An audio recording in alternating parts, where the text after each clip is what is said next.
On the eve of International Women's Day, the market was jammed.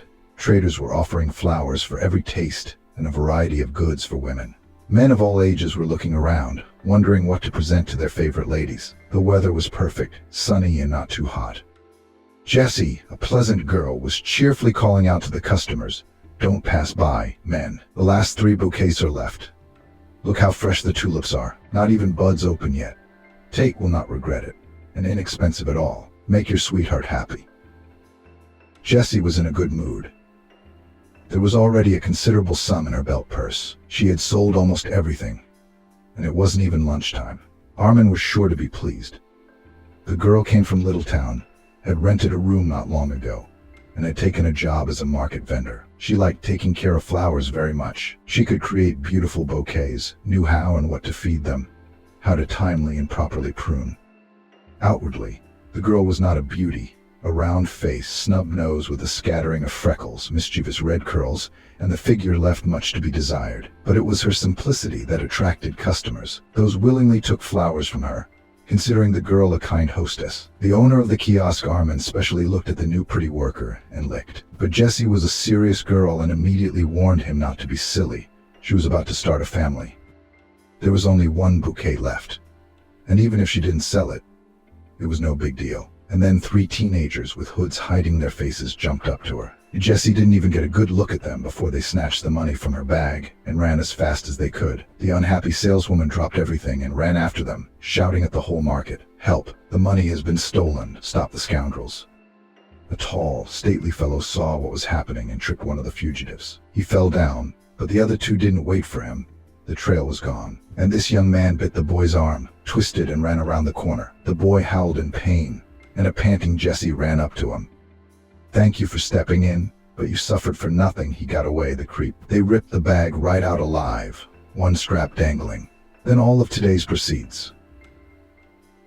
The owner will kill me now, and I didn't even remember their faces, so they wouldn't have anything. Someone earns by hump, and someone lives like this at someone else's expense, she lamented, crying bitterly. She was so offended she had been on her feet since 5 in the morning. She had worked so hard, sold everything, and then some scoundrels stole everything.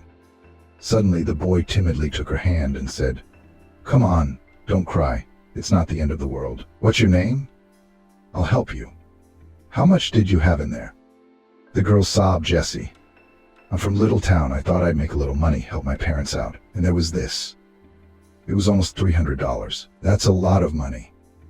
Armin will kick me out. I bet he'll hang me with the debt." The guy smiled. For some reason he was so eager to help this sweet, simple girl who had a certain appeal. "And I'm Charlie Johnson. Don't go anywhere, I'll be right back," he called out to her.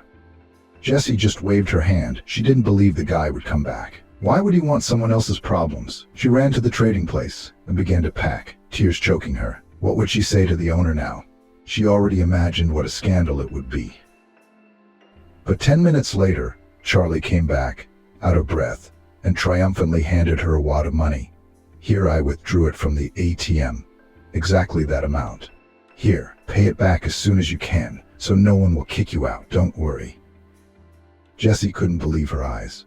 She blinked often and wiped her tears. "Thank you so much. You saved me, Charlie. I'll save up. I'll pay you back little by little." "Oh, why are you helping me? Tell me, I thought there was no such thing in life. You're like a magician. And I can't believe such a handsome, good-looking guy would pay attention to me. It's not like I'm the trendy, skinny one. I'm still in my body. Guys don't usually like guys like me." Charlie laughed. "Maybe I'm different, and I like you a lot. Don't try to make something of yourself. I like the real you. Don't get all stereotypical. You're easy and pleasant to talk to. Let's go to a movie tonight or just go for a walk. Would that be okay?" Jessie glowed with joy. Guys rarely said such nice words to her, and she immediately agreed. "I'm in. Where should we meet?" "Don't laugh. I'm dying to go to the amusement rides. We don't have such attractions in our town, but I'm shy because of my figure." She was a little complex, to be honest, the boy replied cheerfully. "That's easy. At the entrance to Central Park. Then, you're underestimating yourself. Jessie, you've got a great figure. You're a sight for sore eyes. But I'll see you later." Then the girl paid the owner, but he didn't suspect a thing and was satisfied. Jessie paid $1 for the day, The girl's heart was jumping out of her chest, but what a day it was, sorrow and happiness all mixed up. She cleaned herself up and got ready for her date. At 7 sharp, Charlie was waiting for her at the park. He was admiring Jessie. How she looked in that simple polka dot dress, and she wasn't fat at all. On the contrary, she was so appetizing, blood and milk. The couple had a good time. The girl squealed and laughed while riding the merry-go-round. They ate ice cream and cotton candy as if both of them had returned to their childhood.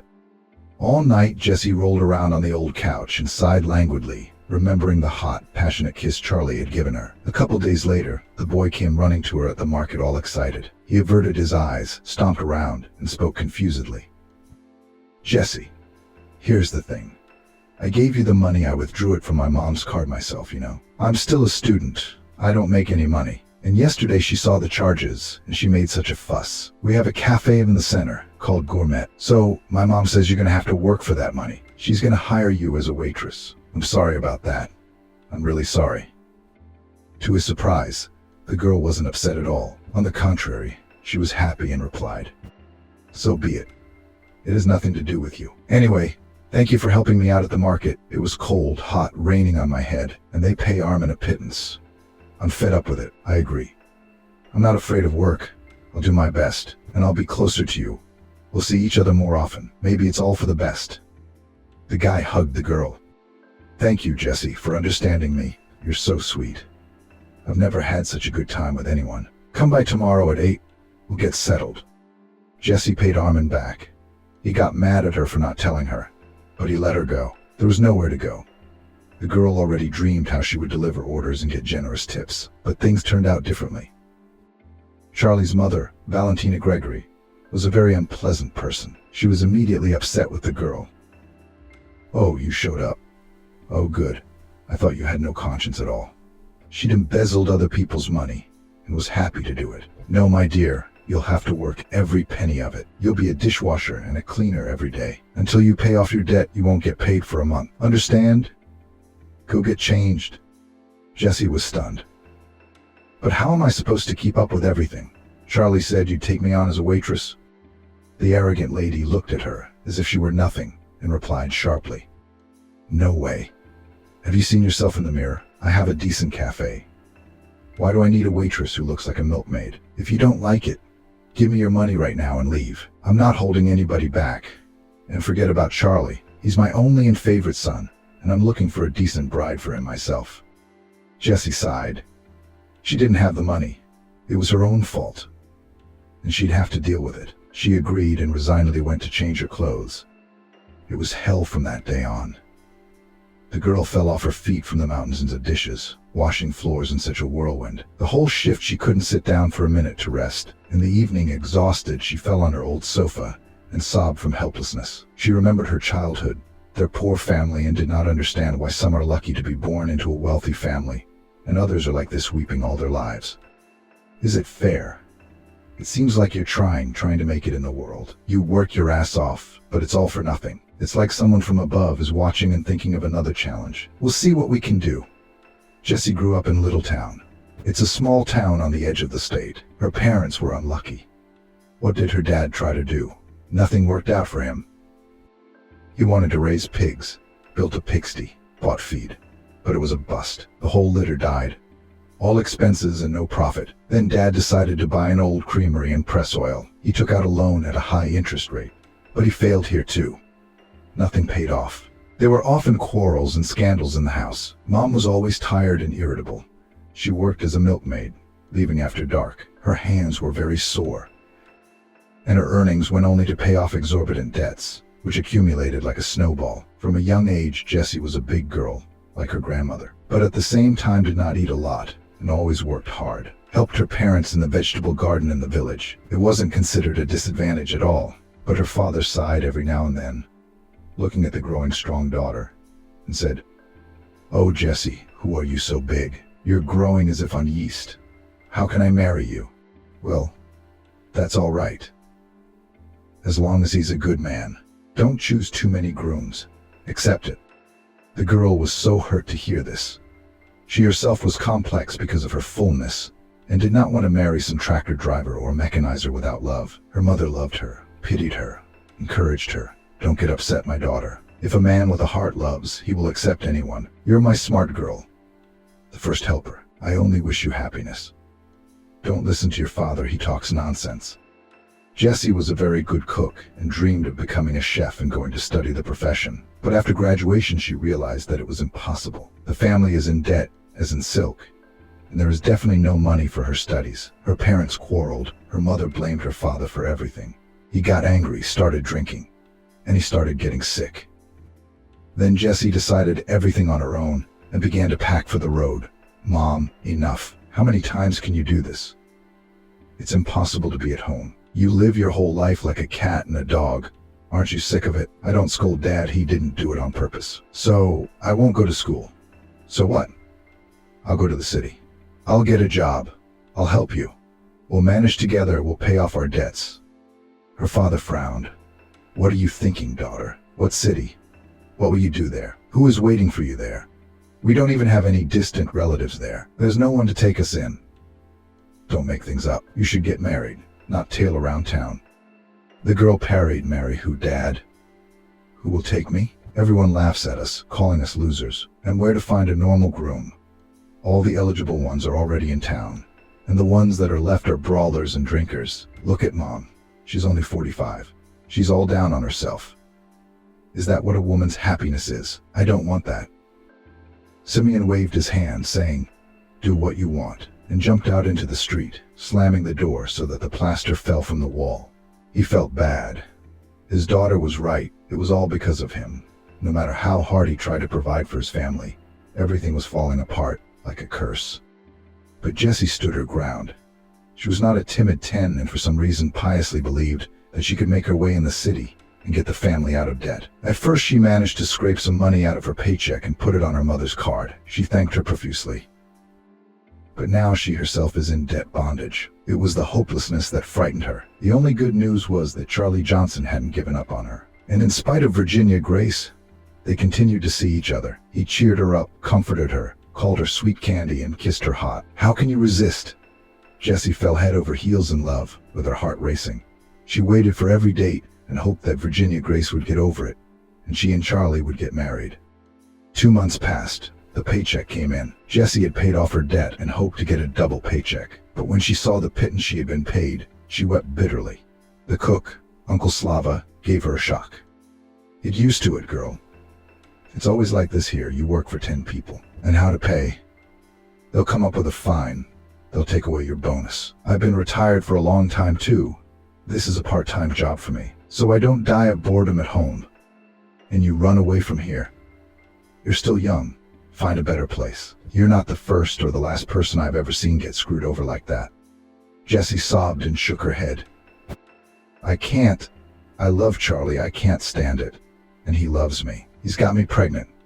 We've already applied. Nothing. Soon my tortures will be over. We'll be husband and wife.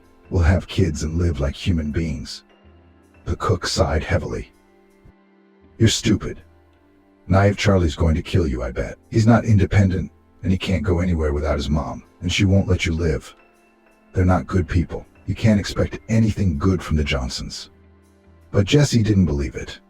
Charlie was the one who talked about the wedding. He looked at her like that, and he was excited about the baby. He couldn't betray her like that.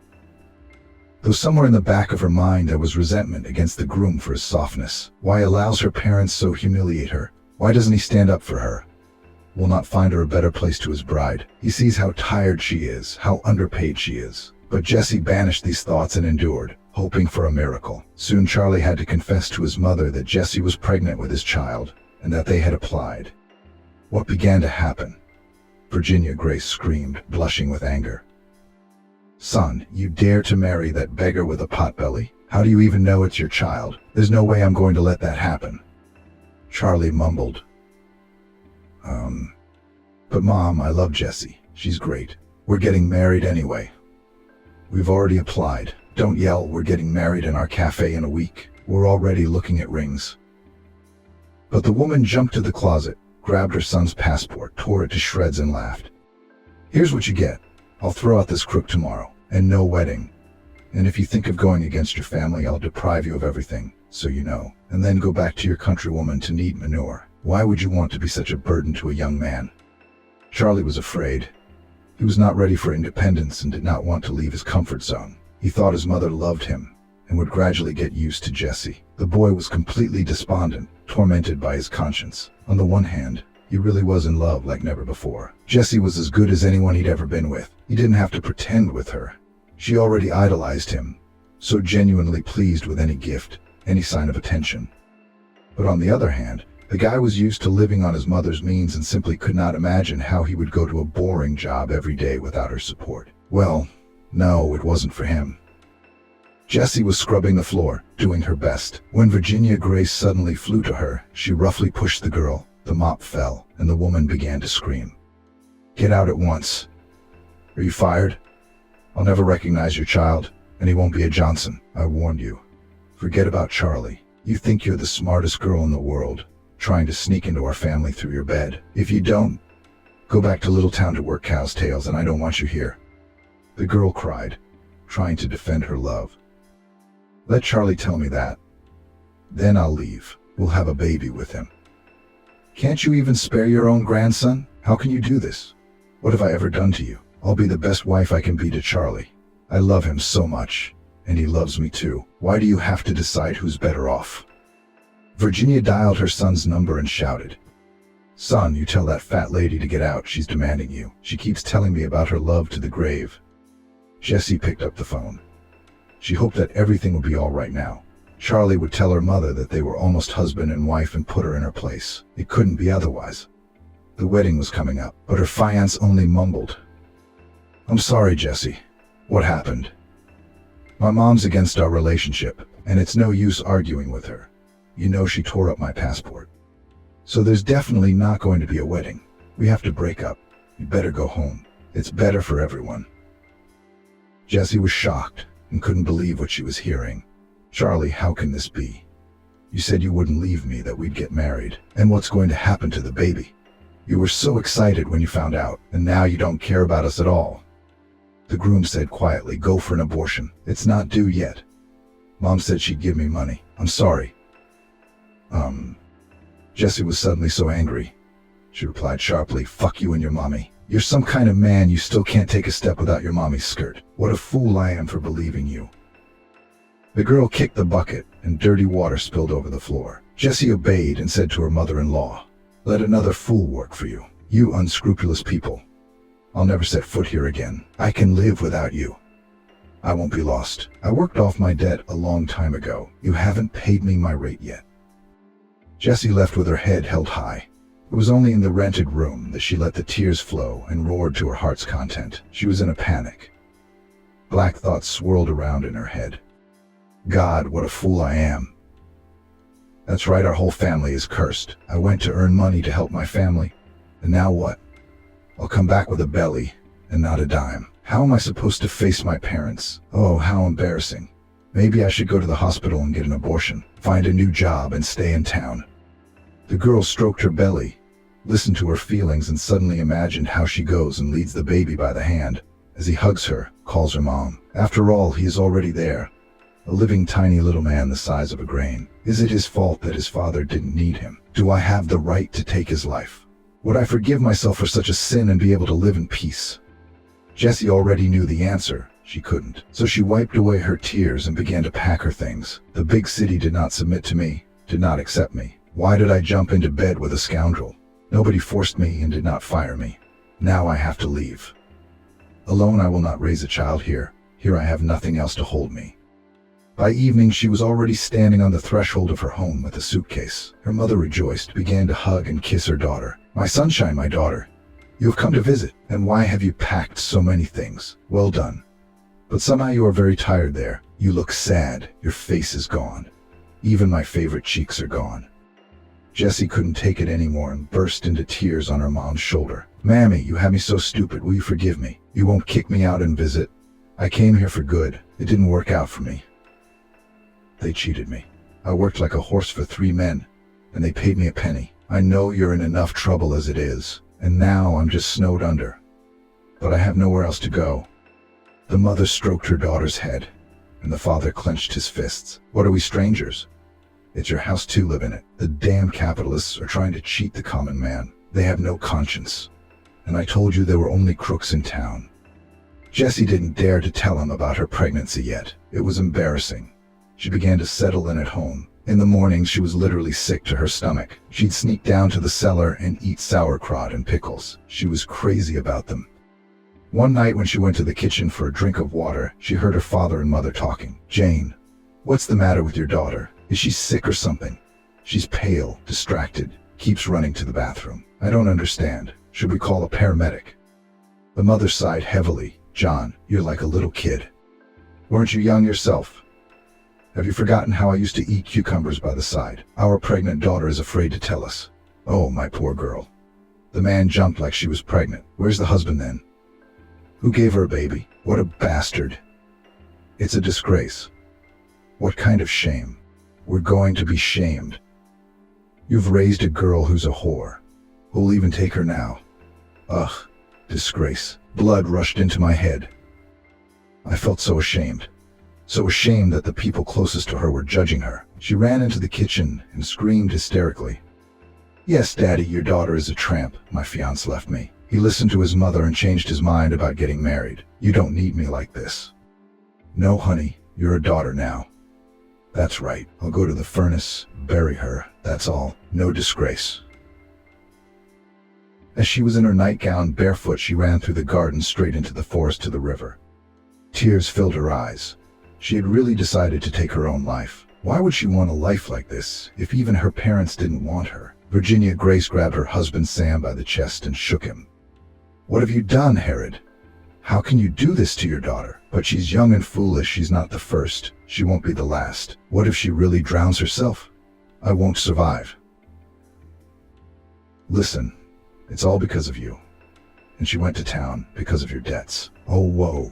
Why are you standing there like a statue? Let's go find her." Sam threw on his jacket and shouted, "I'm sorry, Loner. I'll find her and bring her back and make it right. Wait here. I'll be quick." The man ran through the woods. As if dazed, the branches scratched painfully. He screamed. "But the doctors say that Armin can get back on his feet if he works hard on his own. The problem is that he has lost all interest in life, is very depressed, and does not want to do anything." Jessie couldn't get through to him. "Now, you get your son back on his feet. Your father doesn't owe me anything anymore. I'll pay your salary, no hard feelings. And if you don't, I'm sorry.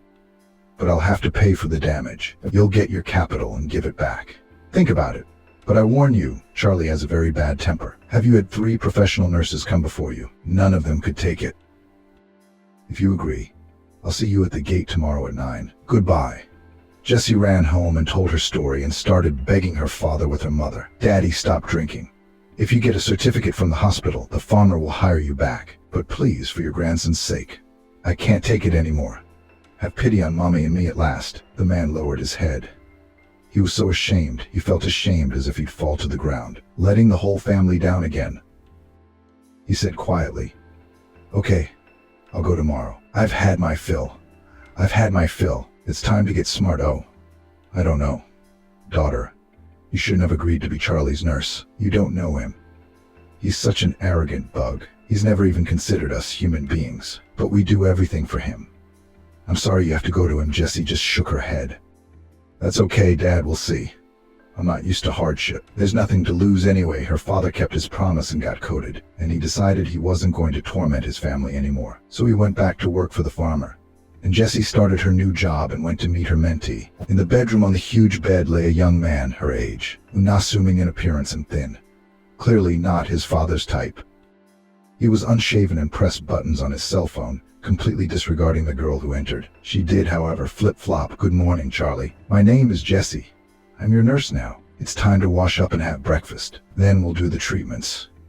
Your father made me a list. We'll stick to it." There was no response. The boy didn't even turn his head in her direction. Jessie sighed and went to open the tightly closed curtains and opened the window. Fresh air and gentle sunshine rushed into the room. The man suddenly grimaced, wrinkled his nose, and said sharply, "Put everything back the way it was and leave. I don't need a nurse. When my father's bloody gone, I don't want to live. Leave me alone, all of you. Or do you think I'm going to dance to your tune?" Jessie didn't think about giving up. And without expecting herself to, she replied sharply, "Don't you be mean to me. You're a pussy too." He's lying there whining. I don't want anything. What are you doing? Hysterical. You're a grown man. You're not ashamed. All you men are the same. All you know how to do is to be rude and cause trouble. Charlie was taken aback by this insistence and said, "What do you know about me to talk like that? You're nothing but a servant. Why should I have to be so ceremonious with you? Not so long ago I was the happiest. I had a girl I loved. We were going to get married. We were about to get married. Why? I just agreed to run that race. Now I'm a worthless cripple who can't even go to the bathroom by himself. What am I explaining to you? You're young and healthy. You can't understand what it's like to be bedridden." She clenched her fists. Unpleasant memories came over her too, and she was almost shouting. "So you think there can be nothing worse than your pain and tragedy, and the common people are just like that, just servants. You can spit on them, ignore them, harass them. You yourself are nothing." And then she told her story from childhood to the present day. And then she added with heat, "What am I supposed to do now? Leave? And then I'll have to give your father every last dime, and my child will be left with nothing. Hang myself, because I don't need anyone with a belly? Shoot myself because my whole family are losers? Well, fuck you.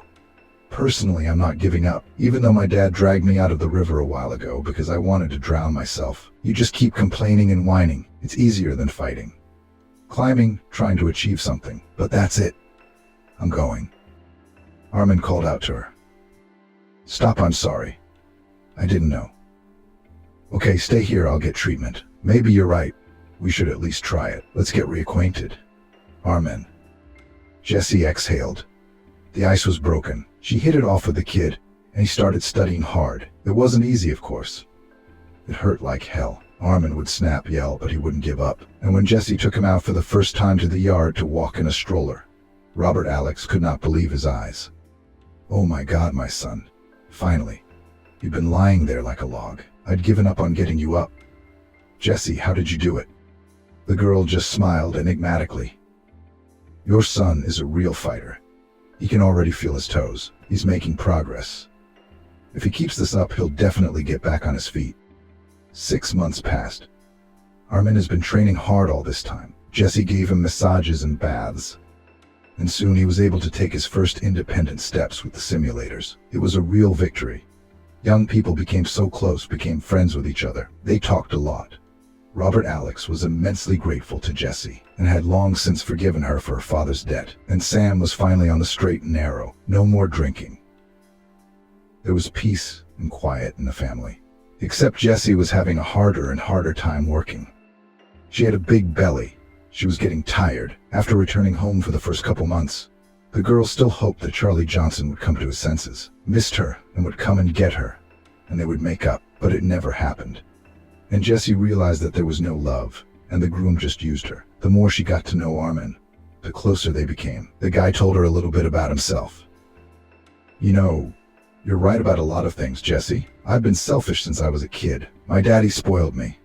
My mom died in childbirth, so I got all my daddy's love. He spared neither money nor time for my education and my whims. I never needed anything. I studied at a prestigious university. I was into racing and motorcycles. In general, I lived a good life and enjoyed myself." And he didn't help his father with his work at all. He was pulling everything himself, working around the clock. He didn't even let Dad have a private life. He brought a woman into the house once. Susan, she wasn't bad at all. She was a good housekeeper. She tried to get along with me, but I was jealous. I got mad and behaved in a horrible way. My father couldn't stand it and broke up with her, and I was glad. From then on, Dad gave up on himself. He didn't think about his personal life. He lived for me. He was building a business, working for 3, and I was just living my life. I fell in love with a girl. I met her at a club in town. Ashley, she was a hottie model, legs from her ears. She knew her worth. I chased her for a long time. I wanted to marry her. But now I realize I wasn't ready to provide for her on my own. I didn't even think about what I wanted to do. And just before the wedding, I was racing a car and had an accident. I don't remember much. I woke up in intensive care. Of course, my dad was there for me, worried. And Ashley came by a few times at first, kind of sympathized. But then she honestly said she wasn't ready to live with an invalid. And she had a contract with a modeling agency. And now she didn't have time for me. So she left. I begged her. If you only knew how bad I felt, how angry I was. I didn't want to live. It was as if I'd dissolved, closed myself off in my grief. I took it out on my dad, completely pissed him off. I didn't believe I'd get back on my feet, that's all. I thought no one understood me, that everyone had betrayed me. And then you came along and turned my whole life upside down. After your story, I suddenly realized I had to get back on my feet to make things right. You see, I owe it to my father to be my father's helper. He doesn't deserve to be treated like this. He's devoted his whole life to me. I may not be able to run around like I used to, but I can do the paperwork and reports. I want to earn my penny honestly, not beg my dad for everything. And I want to be there for you. Jesse, I want to keep you safe from harm and misfortune. And to be your defense and support. The girl was very pleased with such warm words and recognition, but she had her doubts. Jesse, I'm going to have a baby soon. He's a stranger to you from another man, and you love him. I don't want it to be a strain. Then everyone will be unhappy. You're saying all the right things, and I'm very glad you've changed. We all make mistakes, but it's never too late to start over. You have to want to, she said. You're really the closest person to me right now. I've never been so honest with anyone, but I'm so scared. Let's take our time. Time will sort itself out. After Charlie's betrayal, I'm too scared to even think about having a relationship. I've been burned. Armin had a heart-to-heart talk with his father and started bookkeeping. He was so excited about it that he started to get good at it. George Alexander was very pleased that his son had taken up his mind. He thought he would never settle down. He began to praise Jesse. It's a good thing you came to me in despair. I didn't believe for a minute that this simple girl could last a day with you, and I was living on her father's money. But she surprised me. Admit it. What did she do? How could she change you? Armin smiled. I don't know. Dad, it's just that she was honest and I believed her. And I think I also fell in love with her. There's something about her that's so appealing. It's like she's got this aura of goodness about her. Seriously, I'm ready to raise her baby. I want to start a family with her. How do you feel about that? Dad, she's really changed me. I'm not interested in racing in clubs anymore. I want to work and love them all. She's not fat. She's just pregnant. And she's just so easy to be with. I've never felt that way with anyone. I think Emily loved me. But once the trouble happened, where is she? She's gone. That's all love is. I used to think the most important thing in a girl was her glamour, her beauty, her figure, to walk beside her and everyone would turn around, that she was mine. But now I realize what nonsense it all is. It's all about soul to soul. That's exactly what Jesse is. George Alexander was pleased that his son fell in love with a decent girl and replied, If you have hope, a family will work out. I'm only glad. I'll be, frankly speaking, happy. She's a nice girl, though not from the most prosperous family. But children are not responsible for the sins of their parents, so I'll support you in all your endeavors, and her child is not a burden to us. We'll raise a boy under them. Another month passed. Armin was already walking confidently with crutches. The dynamics were excellent. He was revitalized and wanted to live again, and also to prove to Jessie that she could believe him, that he was not like her bastard fiancé. At home, Jesse's parents also urged Jessie to accept Armin's proposal. Daughter, honey, you don't even realize how lucky you are. You yourself say that Armin has changed a lot after the accident. He's taken to his senses and is ready to marry you and raise a child. But think about it. This is such a chance to have a normal family. Their family is strong. Their father is a good businessman. They're well off. Don't be silly. Agree. The baby needs a father's love anyway. And not the father who gave the seed, but the one who brought up the children. Stop worrying about it. He cut you out of his life. You start a new life. Jessie thought about it and agreed. Armin was so happy. They had a modest signing in the center of Little Town. They had a quiet family dinner and started living together.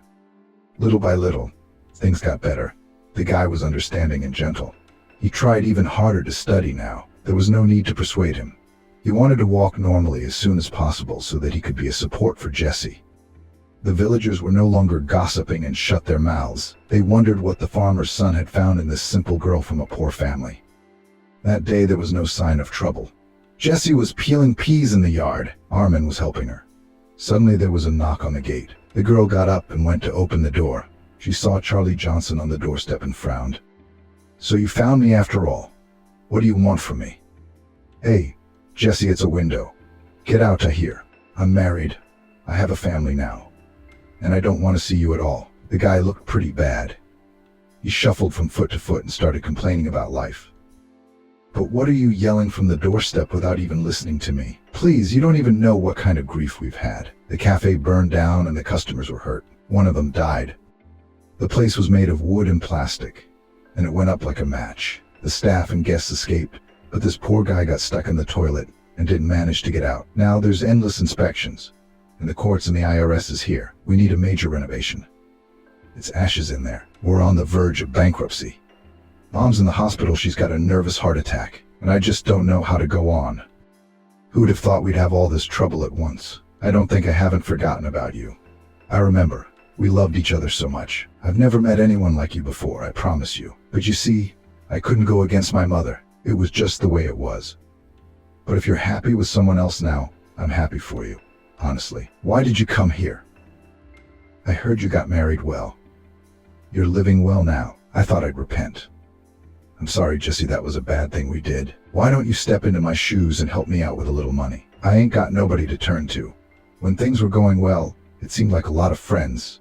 Everybody wanted to hang out, and now they're turning their noses up at me. So will you help me? We're not strangers after all. And you're my baby, Jessie exclaimed from such insolence, and began to shout and wave her hands. You bastard. And your mama's the same. What kind of eyes did you come in here with? You kicked me out, didn't you? I didn't even get paid the money I rightfully earned. You left me pregnant a week before the wedding. A baby, you say? You told me to have an abortion. And now you dare to ask for help? Get out of here. Charlie didn't even think about leaving. On the contrary, he went on the offensive. Oh, so you're talking nanny, are you? Have you forgotten how I rescued you at the market the other day? I'm not going to let you live in peace. I will demand to see my son, and you have no right to refuse me.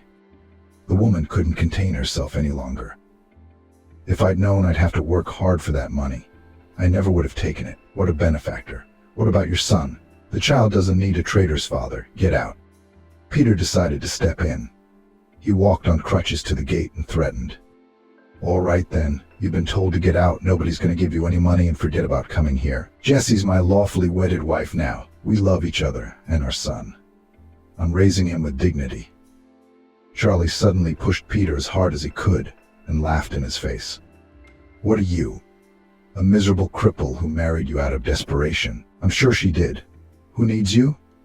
A helpless invalid? And she had nowhere else to go with her potbelly. So you two lovebirds found each other. It's a joke. You don't even look good together. You're a head shorter than you are. No face, no skin. You've got to protect her. Peter moved forward and swung his fist, but at that moment his assailant kicked him. The boy couldn't hold on and fell to the ground. There was a cracking sound and a shrill cry of pain in his lower back. The lights went out and Peter lost consciousness. Jessie immediately began to shake him awake, crawling on her knees and screaming in a low voice. Peter, wake up. Oh God, you damn bastard, what have you done? You're nothing but trouble. Sam, help Peter. He's sick. The farmer came screaming and was horrified. You bastard, I'll sue you. You almost killed my son. Who the hell are you? Where did you come from? Charlie was scared. He took off right away.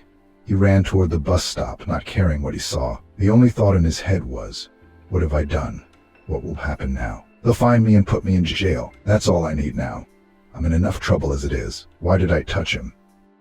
Jessie felt sick with worry. She passed out.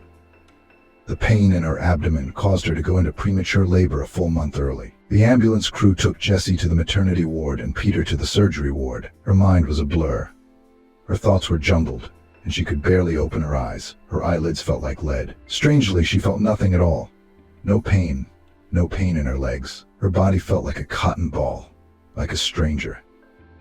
And then she remembered that she was pregnant. Terrified, she reached for her stomach, but it was completely flat. Jessie screamed in a foreign language. The baby. Where's my baby?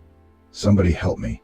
What's wrong with me? Just then her mom leaned over to her. She began to whisper, Hush, hush, daughter. You've come to your senses at last. Don't worry. You had an emergency operation. Sonny is still weak, but that's okay. The doctor said everything will be fine and will only get stronger. We need to put on weight. I saw him, can you imagine, so tiny, but screaming loud, a clean-cut guy, only 8'49". The doctor says if he'd delivered before his due date, he'd have been a big boy. I was so worried about you. You lost a lot of blood. It took a long time to come out of the anesthesia, and I kept sitting by your side and saying prayers that everything would be okay. Jesse exhaled. Thank God my little boy is alive. That's the most important thing. We need to get up here as soon as possible. I want to look at him so badly, to hold him in my arms. My poor baby is lying all alone without his mommy. What about Peter? Paul, the bastard, hit him so hard. I'll never forgive him. Mom, please don't say anything. I can see in your eyes you're hiding something. There's no need to keep me safe. Tell it like it is. Zena brushed away a tear and replied, but to be honest, Peter's not doing so well. His vertebrae dislocated after the fall. All your efforts have gone to waste. Anyway, he had emergency surgery yesterday too. The prognosis is still unclear, but let's hope for the best. Ben Adamson is, in fact, desperate. Paul has already been found. He's in pre-trial detention. That's the way things are. Jesse's daughter nearly fainted. After all, her husband essentially suffered because of her. He tried his best to protect her. Why did he have to go through all this? She almost screamed. Mom, what hospital is he in? Has he been moved out of intensive care yet? When will all this misery end? One after another, when she learned that her husband was in the next surgical ward, Jessie almost jumped out of bed. She wanted to get up and go to him, to support him, to see him for a second. But a sharp pain in her lower abdomen stopped her. She groaned and lay back down again. Her mother soothed her. Come on, my daughter. Where are you going? You can't get up yet. God forbid the stitches will come apart. I'll call the nurse now. We'll ask her nothing. Everything will be fine. The worst is over. The nurse brought the doctor, who examined the patient and allowed her to get up a little. And most importantly, they brought her a baby boy. Not for long. Jessie took the baby in her arms. The baby was so small, wrinkled, looking like an old man. He pouted his lips funny and wrinkled his nose. Jessie asked, "Can I feed him? My breasts are so sore. My milk is coming in. He must be hungry." "No, Mommy at all." "Yes, Sammy," the doctor explained. "No, we'll give you more medicine for a couple days. No feeding yet, but you'll learn. As soon as I authorize it, you'll be brought the baby for feedings. He needs to get stronger. He's in the cuvette for now, but he'll gain weight soon and be by your side. Your boy's scale scores aren't bad, so I don't think we'll keep you here long." "I don't worry." Jessie kissed her son and held him close, tears of joy filling her eyes. This was what motherhood was all about. Only now did she realize it. It was her love for her baby that supplanted everything inside, creating a special feeling unlike anything else. The nurse took the baby boy away. Mom went home too. A little while later, Jessie got a call from Daddy and Ben Adamson. All congratulated on the birth of their son, wishing him and her good health. When all the doctors went home, the woman in labor begged the nurse on duty, "Please help me. My husband is in the neighboring ward after a complicated spinal surgery. Help me to get there." The doctor allowed me to stand up. "I have to see him, at least for a minute, to support him, to tell him how much I love him." It was very important to her and to him. The nurse nodded her head negatively. "No, that's impossible. You yourself have recently undergone surgery. God forbid something happens to you. You could get an infection. I don't think your spouse will feel any better if you have complications. Isn't that right? I'm sorry for you, believe me. Here's what I can do. You write him a note, and I'll run down and give it to him, and you'll be relieved." Jessie agreed. She wrote something carefully and handed it to the girl. The latter honestly fulfilled her promise and went into the room. "Good evening. Who do we have here?" "Johnson Peter, the pale thin patient at the window," I replied weakly. "Peter. Ah, did your spouse from the maternity ward give you a note? She's worried. She's crying a lot." Here read her a few words. "But look, don't be sad. She'll lose milk now. After childbirth, a woman's body is exhausted, weakened, and she mustn't be nervous." Peter glowed. He opened the note with trepidation and read, "Beloved, how are you there? I wanted to come to you, but they won't let me in. I've had a baby boy. I named him Sammy. Do you mind? I want you to know that you're going to walk again. I helped you the first time, and we can do it again. I need you. I love you. I know that now. Hold on, my good man. We're a family, so we'll manage everything." The man secretly wiped away a tear and replied, "Congratulations, honey. Not you, but we have a son. Johnson Sammy Peterovich. So I'm going to fight to the last man. For you, for my son. Love you and miss you very much." Ben Adamson teamed up with Jessie's parents, and they took it in turns to care for the youngsters, bringing home cooked meals and supporting them. After 2 weeks, the baby got stronger and Jessie and her son were discharged, but she was in no hurry to go home, finally entering the room with her husband and son. Their meeting was so warm. Both were crying and hugging each other. Peter asked, "Hope, put your son in my arms. I'll at least hold him." "How tiny is he? It's scary." "Hello, my boy. Now you're born. Mommy and I will love and cherish you, and we won't let anyone hurt you. And remember, you're my son, only mine. I won't let anyone hurt you." And then Peter looked so intently at Jesse and suddenly asked, "I know you're going to argue, but still, if I never get back on my feet, I'm so scared." "Then know this. You don't have to spend your whole life with a cripple. I want you to be happy, not to suffer beside me." The woman cried, hugged him, kissed him, and whispered, "I don't even hope to get rid of me. I will never leave you or betray you. I will always be there for you. You hear me? I don't need anyone else. And I don't want to hear that kind of talk again. I believe in you, and you believe in me. I'll talk to the doctor, and we'll go back to practicing. It's going to work out. So just hang in there. Sammy and I will be waiting for you at home." Peter was discharged a week later. Mom came to Jesse's house and helped with her grandson. She especially liked to bathe him. The baby relaxed in the warm water and closed his eyes in pleasure. Jessie kept her faith and persevered, and helped her husband in his rehabilitation. The doctor was right. This time, progress was immediate. Peter was on the mend quickly. It was like he had wings growing behind his back. He couldn't let his family down.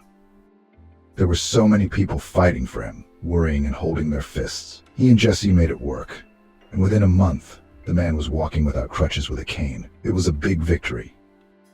It's amazing that all these problems have brought the two families together. Now Ben Adamson and Sam were thick as thieves. And you, Zena, made yourself at home at the farmer's mansion too. Everyone had dinner together. Alcohol or liquor was forbidden in this house so as not to tempt Sam. Everyone cherished little Sammy, sincerely rejoiced at every change. He already held his head, smiled, recognized everyone, and hummed. Surprisingly, Peter did not even have to get used to the child. He somehow immediately accepted him as his own son and was happy to play with him. I didn't recognize myself.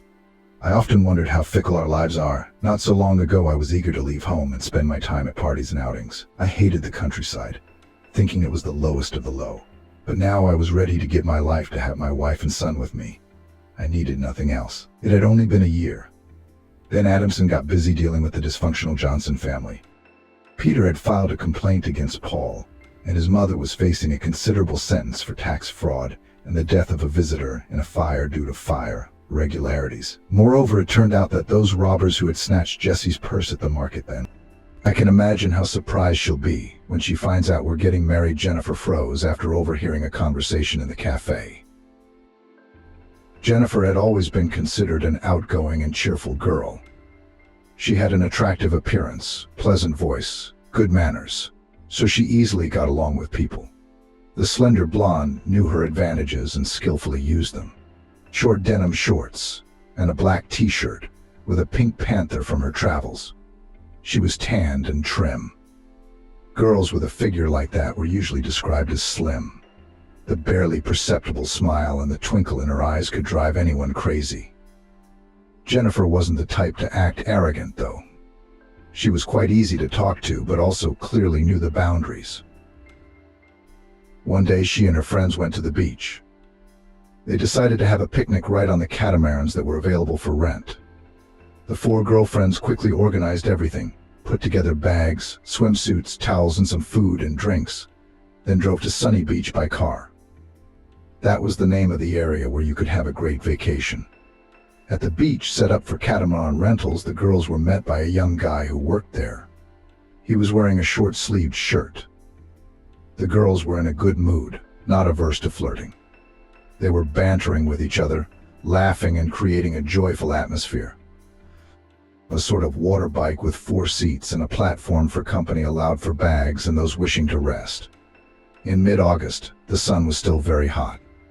Jennifer and Ashley threw towels over their shoulders, trying to protect them from possible burns. "Take your seats," Jennifer said. "Who's going to row?" "Girls, get in already." Time's running out. The boy hurried, and Ashley, eager for a quick dip in the cool water, was already splashing in.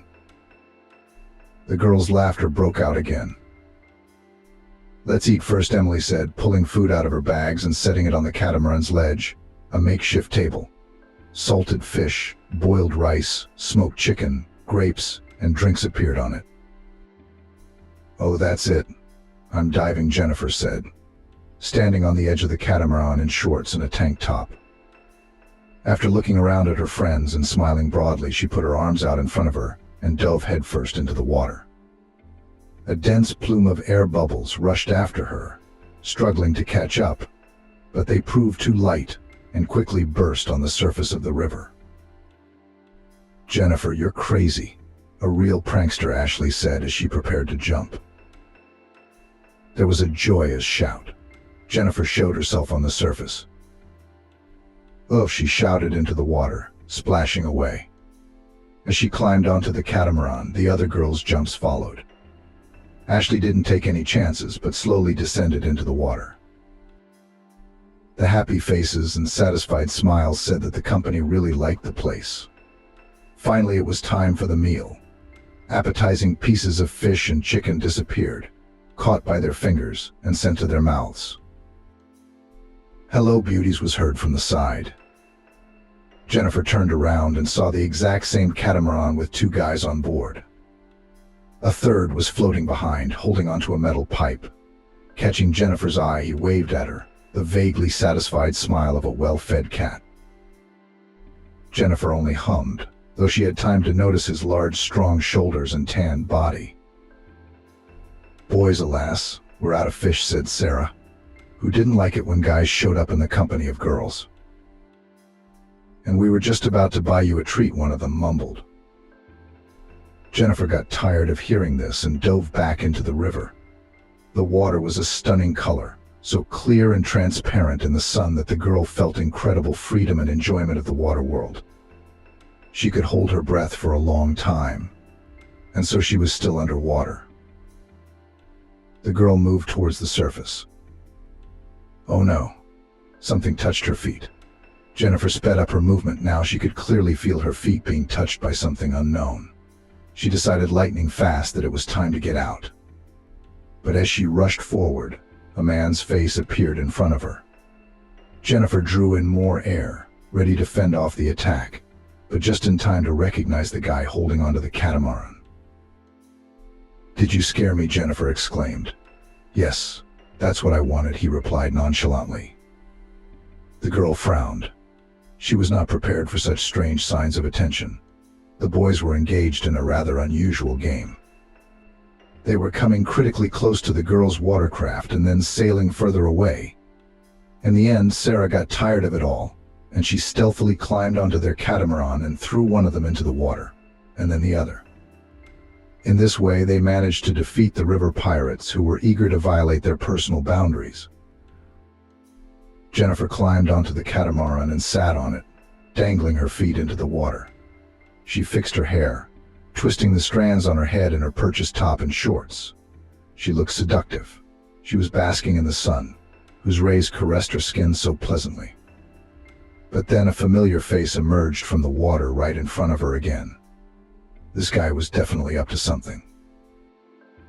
He calmly swam up to Jennifer and, placing his hands on the raft on either side of her, pushed himself up, half out of the water. Under his weight, one side of the catamaran sank into the water, and Jennifer, losing her balance, pulled forward. But to avoid contact with the intrusive stranger, she leaned backward, resting her hands on the floor. In a matter of seconds, her brain had assessed this guy as quite good-looking. His well-defined cheekbones and large mouth spoke of his love of life and ability to get what he wanted. And even now, it didn't bother him in the slightest that he was acting rather brash. But Jennifer's interest was piqued as well. She was curious to see what he would do next. She assumed he would go back into the water, but instead he slowly, calmly pulled himself even more forward, piling his body on top of the girl's. The girl was taken aback and opened her plump lips. And the guy from the water became so bold that he literally kissed Jennifer. She was outraged by the strange excitement that came out of nowhere and suddenly slapped him hard. But that didn't stop him at all. He bit her right thigh and then disappeared back under the water. Jennifer shuddered and climbed fully onto the catamaran. By this time, the boat's rental had come to an end. The whole hour had flown by. The girls had had enough of swimming and splashing in the water and were glad to be back on shore. After the cold appetizers, they wanted something hot. All four of them sat down at a table in the cafe. The waiter brought a folder with the menu, eyeing them languidly. They began to follow his index finger as it traveled down the lines. Soon the table was filled with flavorful food. Jennifer rubbed her palms together, anticipating the taste of her favorite hodgepodge. Hodgepodge. The perfect ending to the evening. Ashley laughed at her. No licking, Jennifer parried. I don't know about you, but I'll personally drink some of the dark stuff, Sarah mumbled, ducking into an oversized mug. Divine, she rolled her eyes, expressing her pleasure. Empty bellies were quickly filled, and the set table emptied quickly as well. The girls were about to leave when a guy approached them. Jennifer took her eyes aside, not wanting to see this misunderstanding. Leaving already, he inquired, purposely pointing his gaze in her direction. Yeah, I need to hurry up so I can make a run to the wind. Rabies shot, she muttered unhappily, rubbing the bite site on her thigh. Sorry, couldn't resist. Your legs were too sweet, he mouthed, embarrassing the girl. Then he introduced himself. It turned out his name was Mitchell. The girls responded with their names, except Jennifer. Just then a waiter approached with a bill in hand. Mitchell reacted quickly, handing him a bank card. Jennifer glanced at the guy and hummed. Afterward, she caught the looks of her friends. They were looking at her puzzled, but it was time to leave. So the girls got up from the table. Jennifer didn't linger either, but Mitchell had one more surprise for her. He held out a single purple rose to her. Where did he get that from? Did he bring it in his breeches? Jennifer tried to ignore the flower, but Ashley still couldn't stand it and accepted it instead. Jennifer, look, Ashley pushed her in the side. What? She asked irritably, glancing reluctantly at what was coming from her right. Ashley rounded her eyes and showed her friend the note. It had the sender's number and name written in it. She held it out to Jennifer and she slipped it into her pocket after looking at it. Monday printed out the week, and one by one the days spread out, all in business and obligations. Jennifer worked at a flower shop. She adored her job and didn't want to change it for anything. She loved her workplace, the material she interacted with, and the endless imagination she could bring to life, creating unique bouquets and exclusive arrangements, creating something with her hands. She did not feel that she was working, but creating and enjoying it. But here the door to the salon opened, and the very guy appeared on the threshold. Good afternoon, he said hello. Then he leisurely approached the showcase and chose the largest bouquet. He told the sales clerk about it, and she accepted the payment from him. Jennifer, is this for you? The boy said. I'm sorry, but if I'd bought the bouquet at another flower store, it could be seen as hidden competition. How did you find me? The girl inquired. It wasn't hard. Some of your friends turned out to be more sociable than you, but that's okay. I think that in the future we will find a common language with you, he said, looking into her eyes. And there was a smile on his face that was barely recognizable, the kind that comes from people who feel they're one step ahead.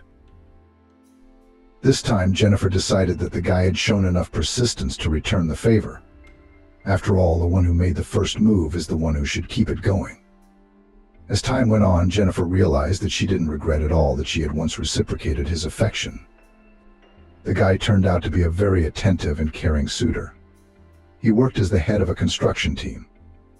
They had been about 10 years engaged, not only in lifting old houses, but also built from scratch small-sized apartment buildings. Jennifer was proud of what her boyfriend was doing. The young people spent a lot of time together. Sometimes the guy picked her up from work, and they went for a walk with a final dinner in a cafe. And other times they met in the park and just wandered through the alleys, enjoying the autumn colors of the trees. and their relationship slowly began to grow stronger. And that reckless and unpredictable guy turned into a caring and loving young man, and perhaps a future fiancé. At least that was Jennifer's dream. She stood at the window and looked thoughtfully ahead. There, beyond the window ahead, could be seen other high-rise buildings with still empty playgrounds. All of Jennifer's thoughts were focused on the future in her life, where she was a happy wife and loving mother. Jennifer. Jennifer, her mother called softly to her again. "Would you put the kettle on and tell me what clouds my daughter is in?" she asked with a sly smile. She was familiar with this state of mind. It was a pity. It was all behind her. She had never married since her husband died. Rose. That was Jennifer's mom's name, was a beautiful woman. In her 40s, she still looked very attractive. Jennifer was born early. She had just turned 19 years old. She began to blossom like a blooming rose. How did Jason come into her life? Broad-shouldered, tanned. He quickly captured her attention, but unfortunately they weren't destined to live a long and happy life together. When Jason left them, Rosa at first tried to somehow establish her personal life. But raising a 9-year-old daughter took a lot of energy and time. She had to think about what to feed and clothe her tomorrow. It wasn't easy. Rosa dreamed of love, but only without any hope. Especially looking at her own daughter, who day by day grew up, changed, and turned into a young woman that was clearly beginning to supplant her and push her aside, taking her place. But Rosa accepted it and managed to survive this little tragedy within herself. And from her husband, she was left a small 2-room apartment in which they lived together with Jennifer. It was a little cramped, but it was a little okay. They'd lived together for 12 years, and they would. "Mom, do you want a lemon?" Jennifer asked, shouting from the kitchen. "One slice, and 1 spoonful of sugar," Rosa answered. Jennifer appeared in the hall with a tray on which there was a fragrant steaming tea with sweets. "Ah, what a lemon flavor. Just lovely," Rosa said, taking the first sip. "And imagine if we were now in the country, in the fresh air, sitting in the gazebo, listening to the birds singing and admiring the play of sunlight," dreamily said his mother. "Mom, are you a poet now?" Jennifer laughed, taking her first sip and biting into a strawberry cookie. A dog named Mike climbed into her lap. He was a toy terrier. He had a gorgeous short coat of white fur. He made himself comfortable and felt quite cozy. With eyes full of longing and misery, he looked furtively at his mistress. At last the heavens heard him, and he got a treat. "I'm thinking of raising the cottage and putting in a blooming garden that would be nice. What do you think?" she asked her daughter. Jennifer remembered the plot of land they had inherited from her father. Her father had loved to go there. He had found some happiness in that solitude. Jennifer was a little surprised at her mother's statement, since she rarely ever went there. And if they came with the family to the cottage, Rosa always found a reason to be dissatisfied. It was mosquitoes biting her, or a gnat poking her in the eye. Every time she was annoyed by the green grass growing everywhere. And then to hear her mother say something like that was a surprise to Jennifer. Even so, she liked the idea very much. "Of course, Mom, it would be great if we could keep what our father once started," her daughter answered her.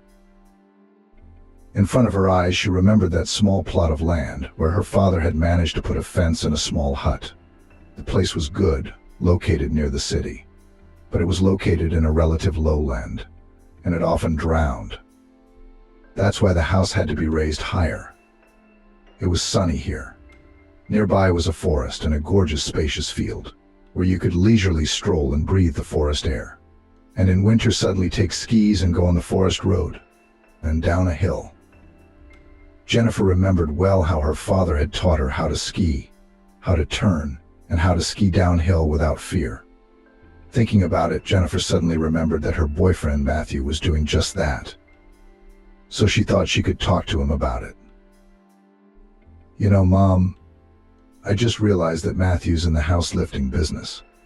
I'll talk to him, and I think he'd be willing to help us out," Jennifer said. "But for a fee, of course, at a discount," Rosa added. "Yes, exactly," Jennifer pointed out. The next time she met her boyfriend, they were walking through the park. Matthew was telling Jennifer about his childhood. It turned out that he had grown up in an orphanage and remembered his parents very well, with whom he still kept in touch. This was despite the fact that they had surrendered him to the orphanage when he was 7 years old. His mother always told him that she couldn't have done otherwise. His father was on the road a lot and rarely brought money home. The rent was huge, and she still had to support herself and the child. Yes, she'd put Matthew in an orphanage. She told him she'd be sure to pick him up in a month. But when she came back a month later, it turned out she'd only come to see him.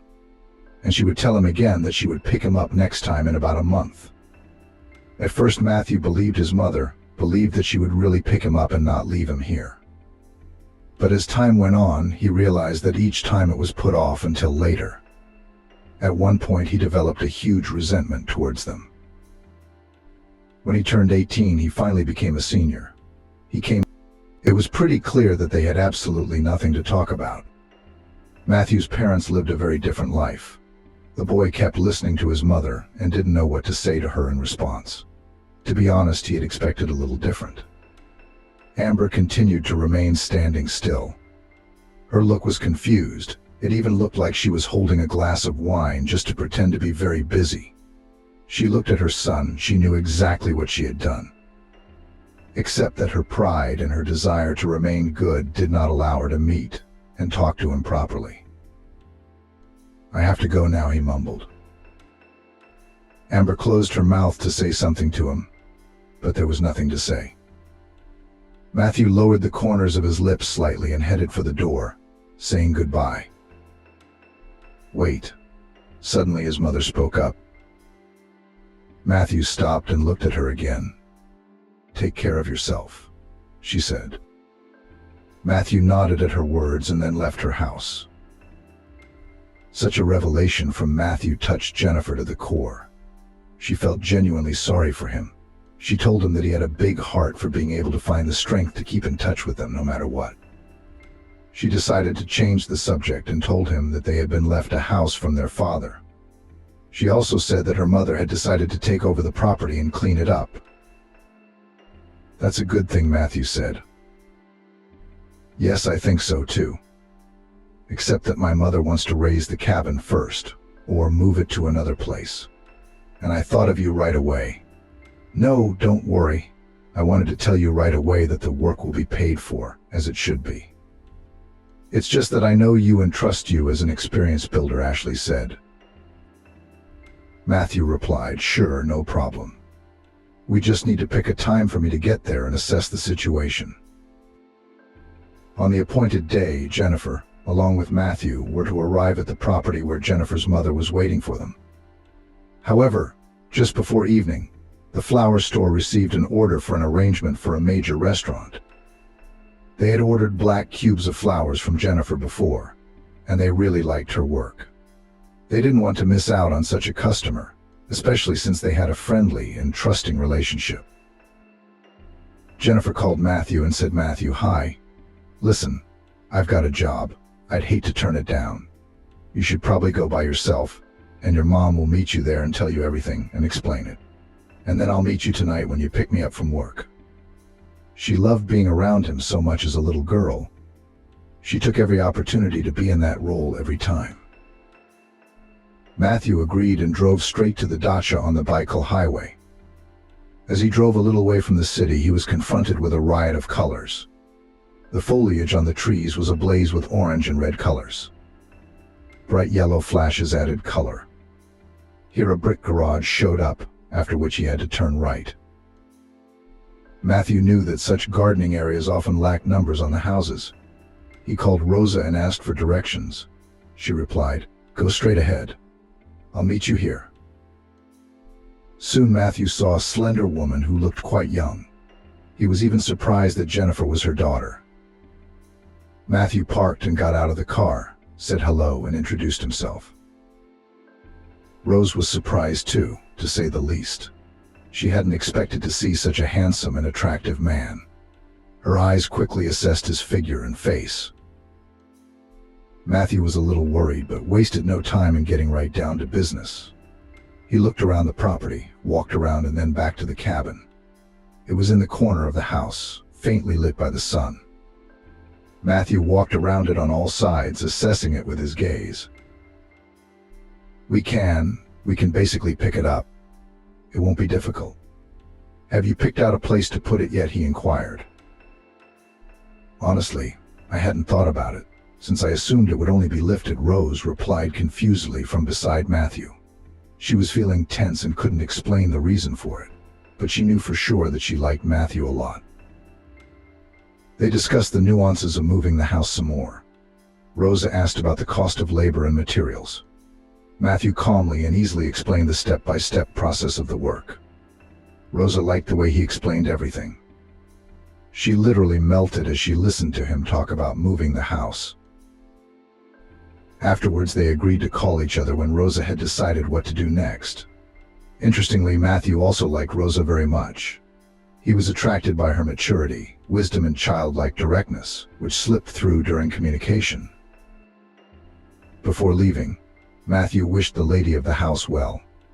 Rose, innocence itself, smiled faintly at him, lowering her eyes to the floor. When the builder left, Rosa was relieved. She couldn't believe she'd been so excited to meet a handsome young man. The next time Matthew called Rosa to ask clarifying questions, she felt her heart beat faster. She was glad to hear his voice. His timbre made the woman anxious, and she sometimes held her breath without noticing it. Only when she caught herself doing so did she remind herself to exhale. Jennifer and Matthew were well aware of their attraction and obvious interest in each other. However, they didn't know what to do about it next. After all, Jennifer and Matthew had already discussed their upcoming wedding. They were serious about getting married so that they could spend their lives in love, fidelity, and understanding. Matthew cared deeply for Jennifer and couldn't do that to her. He couldn't tell her that it was over between them, that what was happening between them was losing its meaning. Matthew, as well as Rose, wanted to banish thoughts about the progression of their relationship. But those thoughts, like pesky bees with sweet pollen, circled around, teasing and beckoning with the scent of love and pleasure. Rose waited for Matthew to call her with clarifying questions about the future project, and Matthew waited for Rosa to call him to clarify anything else. Every time her phone rang, she hurried to look at the screen, to make sure it was him. And how frustrated she got when the other person called. Rosa had become exactly like a girl, wrapped up in the feelings that were building up and running through her body and mind. But Rosa also realized that she could not destroy her own daughter's happiness. She realized that she had to keep herself in control, not to give in to emotion, giving preference to sound reasoning. Thinking about all this, she realized that as a mother she had to think of her child first and foremost. But when she told herself this, another inner voice objected. You spent your whole life raising your daughter. You took care of her, raised her, worked at a job you didn't like so that your family wouldn't be poor. And now, when your happiness is so close, you give it up. Rose stood in front of the mirror, studying her face and trying to find the right answer there. She was really struggling with herself, and it was unbearably difficult. The voice told her that she was still young, beautiful, full of strength. She had her whole life ahead of her and could build a new happiness. But were her feelings for Matthew real? Maybe she was fooling herself, impressed with him only because of the possibility of a new home? Rosa certainly thought about that too. After all, what luck to kill two birds with one stone: a new home and a handsome man. As they say, you can't tell what's going on. How difficult it is to discern the true motives lurking in the depths of each of us. People are so used to surrounding themselves with reasons, purposes, explanations, and reasoning that in the end they cease to understand anything when they close themselves off to these circumstances and coincidences. Then Matthew met up with Jennifer again. He had managed to miss her. How did it go? Were you able to work things out? I hope my mother didn't overload you with tasks?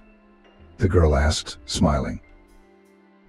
Yes, your mother and I agreed easily and have already discussed the first stage of the work. Matthew answered cheerfully. Listen, that's wonderful. I'm very glad that my mother decided to take on this house. My dad loved this place. And it's a nice place. I'd hate to see it abandoned and neglected, Jennifer explained.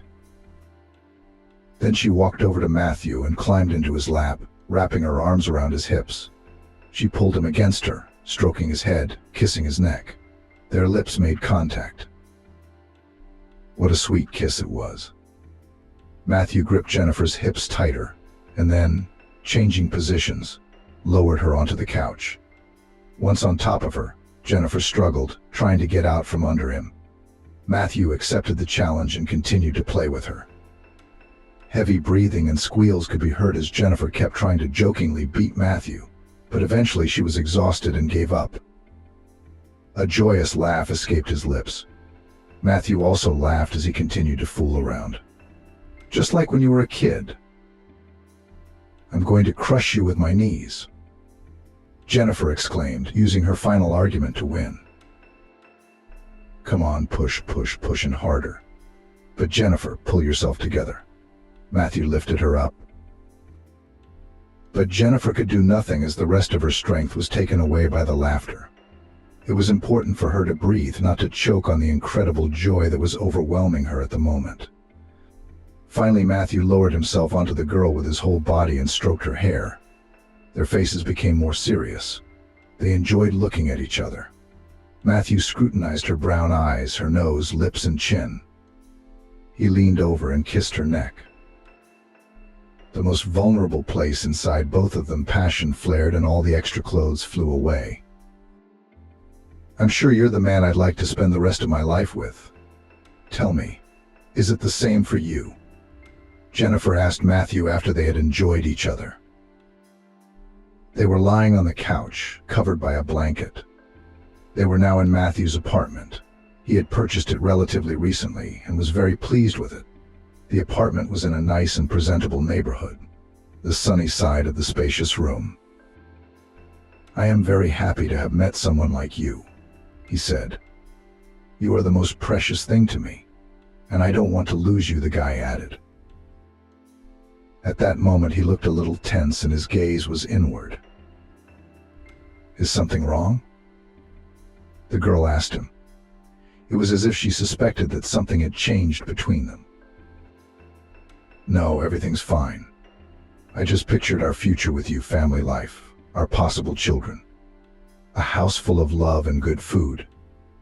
You're going to cook, aren't you? He asked, looking at Jennifer. She waved her head in the negative. And baking pies, as basic. Matthew shook his chin negatively. How could it be? You're going to be my wife, so you're going to cook, he said, insisting. Yes, that's right. I'll be your wife. Beautiful, rested, happy. And let the cook, whom we will hire to work for us, do the cooking, she said, as if nothing had happened. Oh yes, Matthew was surprised.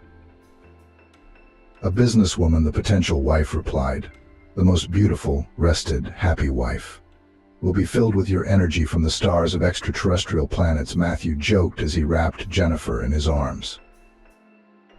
They laughed again, and the couple hid under the covers. But now the wedding preparations began. It was an exciting moment for Jennifer. She wanted everything to go right, everything to be beautiful, exquisite. She wanted to be in a snow-white wedding dress, so that all the guests were in jackets and outfits. She personally puzzled over decorating the hall herself, with fresh flowers, choosing the color scheme and their arrangement. Jennifer, baby, you're a bride, not a florist. Give this job to someone else. What are you struggling for? Ashley, her friend, turned to her. No, I want it to be beautiful. Especially since I feel like they're all doing something wrong, the bride-to-be replied, enthusiastically arranging a large basket of flowers, one flower at a time. I understand you. I like to arrange my clothes the way I want them in my store too, Ashley said. Today is an amazing day.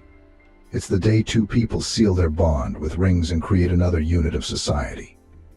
A lot of guests were gathered in front of the registry office. All of them wanted to be present at the registration of Jennifer and Matthew's wedding. White cars were decorated with bouquets and gold ribbons. Matthew was waiting for Jennifer in the hall. He was a little worried, but here he caught a glimpse of Rosa. She was wearing a beautiful burgundy dress with transverse translucent inserts of the same color. It fit her figure perfectly, emphasizing her slim waist. Her brown hair lay in waves on her shoulders. She looked at Matthew, and it was as if he could read everything in her gaze. As it happened, fate had decided otherwise, and he'd met Jennifer much earlier. There was nothing he could do about it now, because he was already a husband. The woman smiled softly at him, her eyes squinting slightly. But then the applause broke out, and the bride finally appeared in the hall.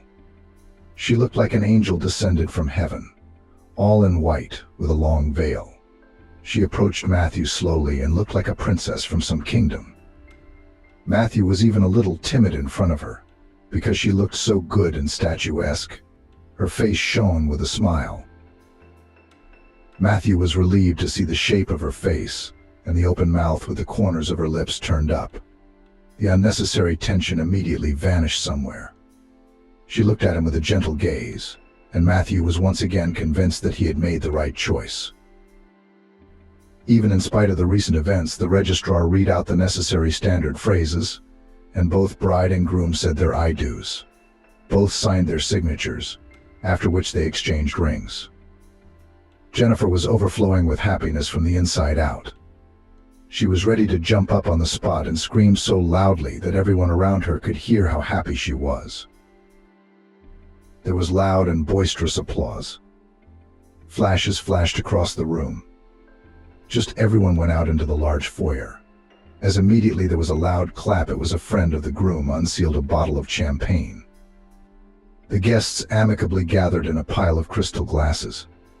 Their clinking sounded, and the golden bubbles sang and hurried to take their places. After the registry office, all the guests went to the restaurant to properly celebrate this solemn event. Here already awaited them beautifully served tables filled with a variety of dishes, appetizers and drinks. The invited toastmaster prepared unforgettable contests for the guests, which left no one indifferent. The newlyweds performed their unique wedding dance. They specially studied it to dance on this day. Their couple was irresistible. They moved to the beat of the music confidently and calmly. They twirled in the dance as if they were floating in the air. They looked at each other without noticing anyone around them. Toward the end of the evening, the toastmaster announced the white dance. The ladies invite the gentlemen. Come on, dear guests, don't be shy. Fill the hall, she said, and then headed to the table for a little rest and tea and cake. Jennifer, my sunshine, you are always beautiful. And today especially, so be careful when you ask me to dance. Or better still, don't go at all, Matthew said, holding his bride's hand. She covered her mouth with her palm and giggled. All right, darling, I'll do just the opposite, she said. Then, with a sly glance at Matthew, she headed toward the guest she'd spotted earlier. He realized that nothing of the sort was going to happen, but still he found himself thinking that his wife was too beautiful. Matthew, may I ask you to dance? It was as if she was at the peak of her beauty at almost 40 years of age. She still continued to look into his eyes, and Matthew did the same. He felt as if she was conjuring him, wreathing him with her eyes, her facial expressions, her perfume scent. Why on earth is she doing this? Why is she playing this game and seducing him on purpose? When the dance was over, Matthew kissed her hand and then turned back to his favorite bride. You move great, Jennifer remarked, who looked at them from the sidelines. Yeah, have you noticed that? Matthew interjected. Yeah, my partner, you wouldn't believe it, but he suddenly got dizzy and left me halfway through the dance, Jennifer admitted. Oh my God, what did you do to him? Matthew playfully interjected. Nothing. Just told him to move a little faster. the bride replied, shrugging her delicate shoulders. Immediately after the wedding, Rosa returned to talking about building the house, as the winter in the region was quite warm, so the work could be started even in November. Before the wedding, the matter had been on the back burner for a while, and now Rosa wanted to revisit it. She called Matthew and made an appointment. She was going to make a contract with him. Matthew arrived at the cottage as they had previously agreed with Rosa. Despite the fact that it was a small house, it was quite cozy. A brick stove with a transparent door through which one could admire the fire. Comfortable, soft sofa, table and wall lamps that created a special atmosphere in the evening. But since it was a sunny day, there was no need for them yet. Parking the car, Matthew opened the gate and looked at the house, smoke billowing from the chimney.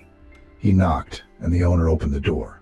She was wearing a warm sports suit, which looked very stylish on her. Her hair was gathered into such a bump on the top of her head, which made her face look elongated, and you could see her features clearly. "Ah, come in. How glad I am to see you," cooed Rosa, letting him into the cottage. "Come and be a dear guest," she reckoned, like a cunning fox. Matthew went in and sat down in an armchair near the sofa. It was pretty nice, clean and tidy. Rose looked at Matthew, then shifted her gaze higher. "Oh, I wanted to hang a picture. Found it in the closet the other day. Such a nice painting. And this is where it would fit the most." She mouthed to herself without waiting for an answer. "Of course you will. You've just arrived here," and her face lit up with a smile. She pulled the very painting out of the closet and prepared a ladder in front of the wall. She motioned for Matthew to get up from his seat and then walked over to the wall and held the painting up. Matthew looked at the whole thing and agreed with Rosa. "Now you back up and I'll take a look," she mumbled. Matthew moved closer and took the painting by the wooden frame with the three-dimensional pattern. Rose stood in front of it.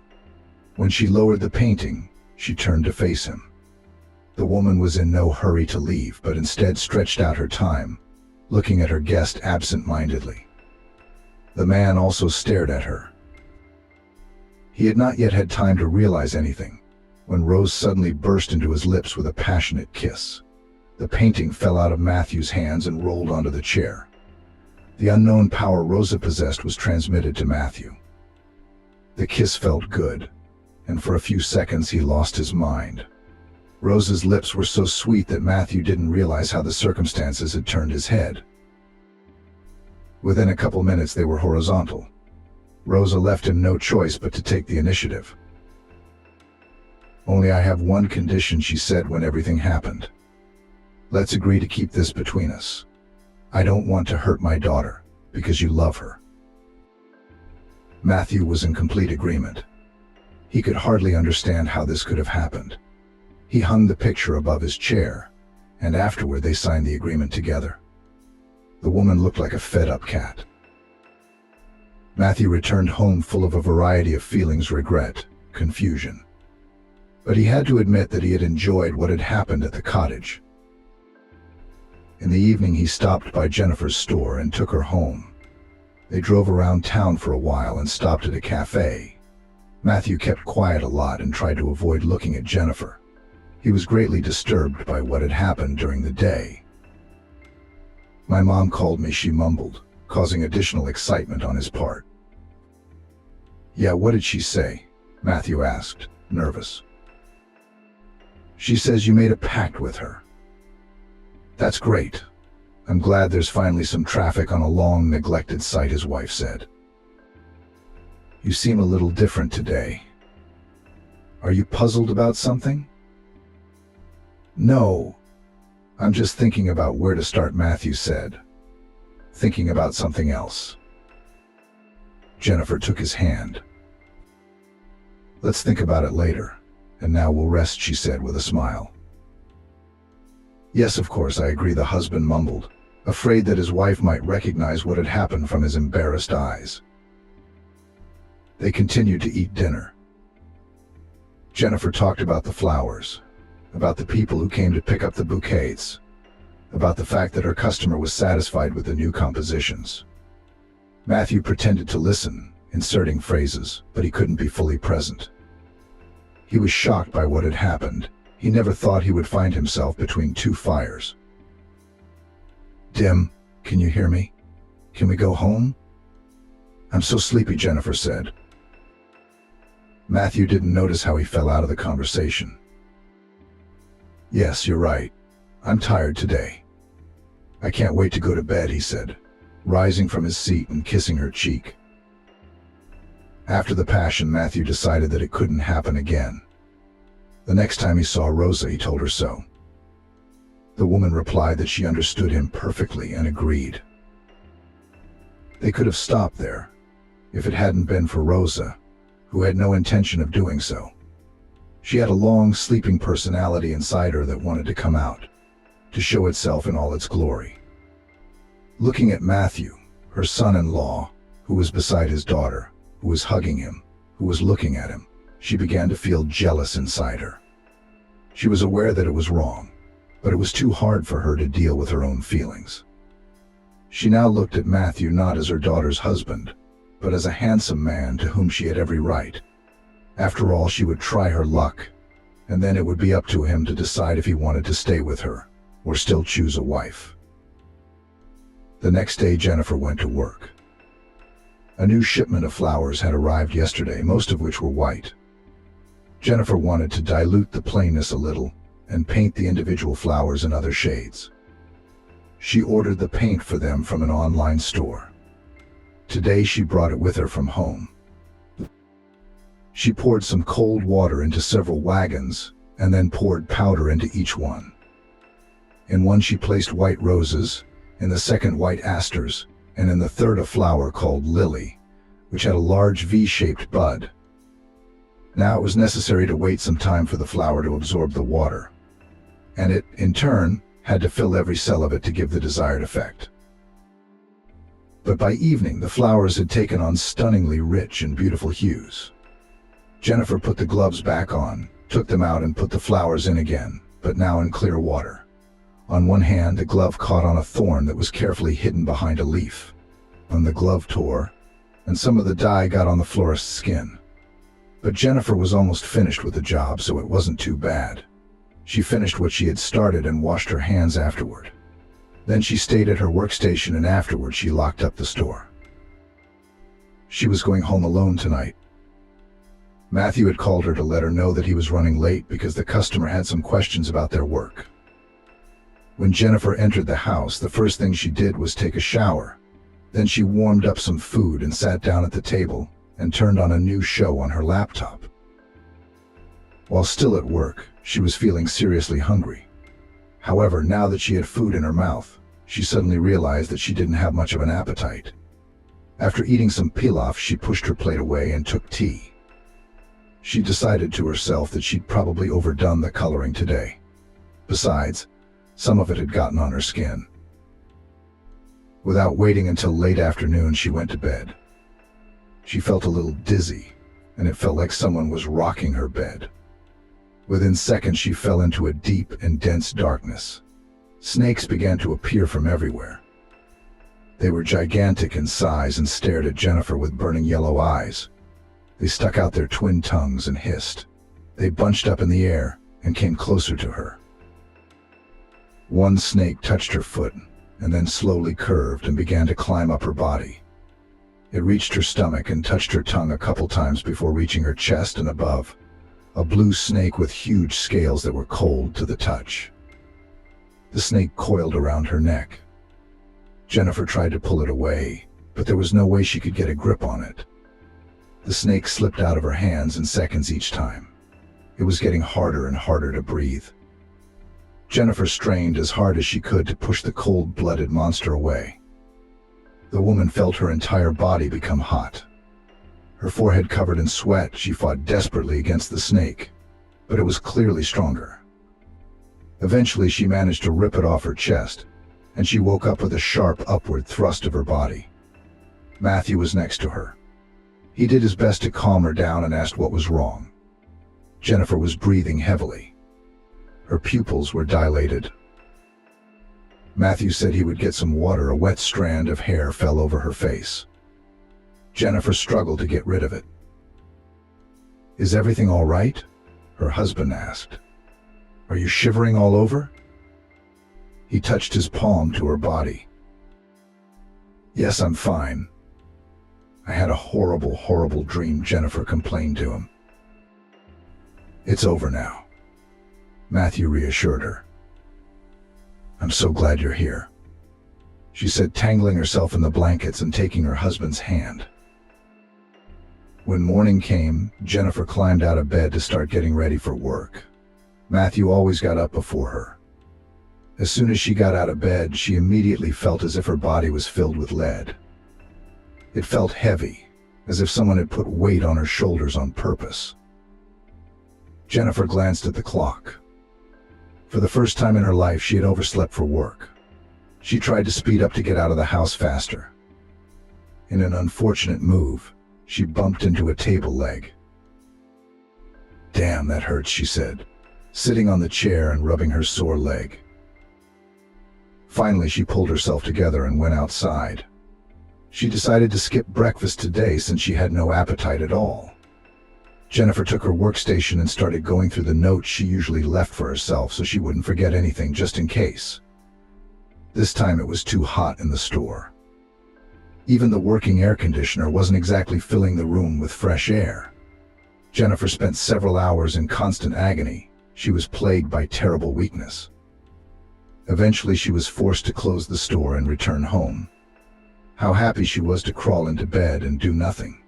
Her health left much to be desired. Of all the food she could eat, all she could eat was water. When Matthew returned home, he was very surprised to find his wife lying in bed.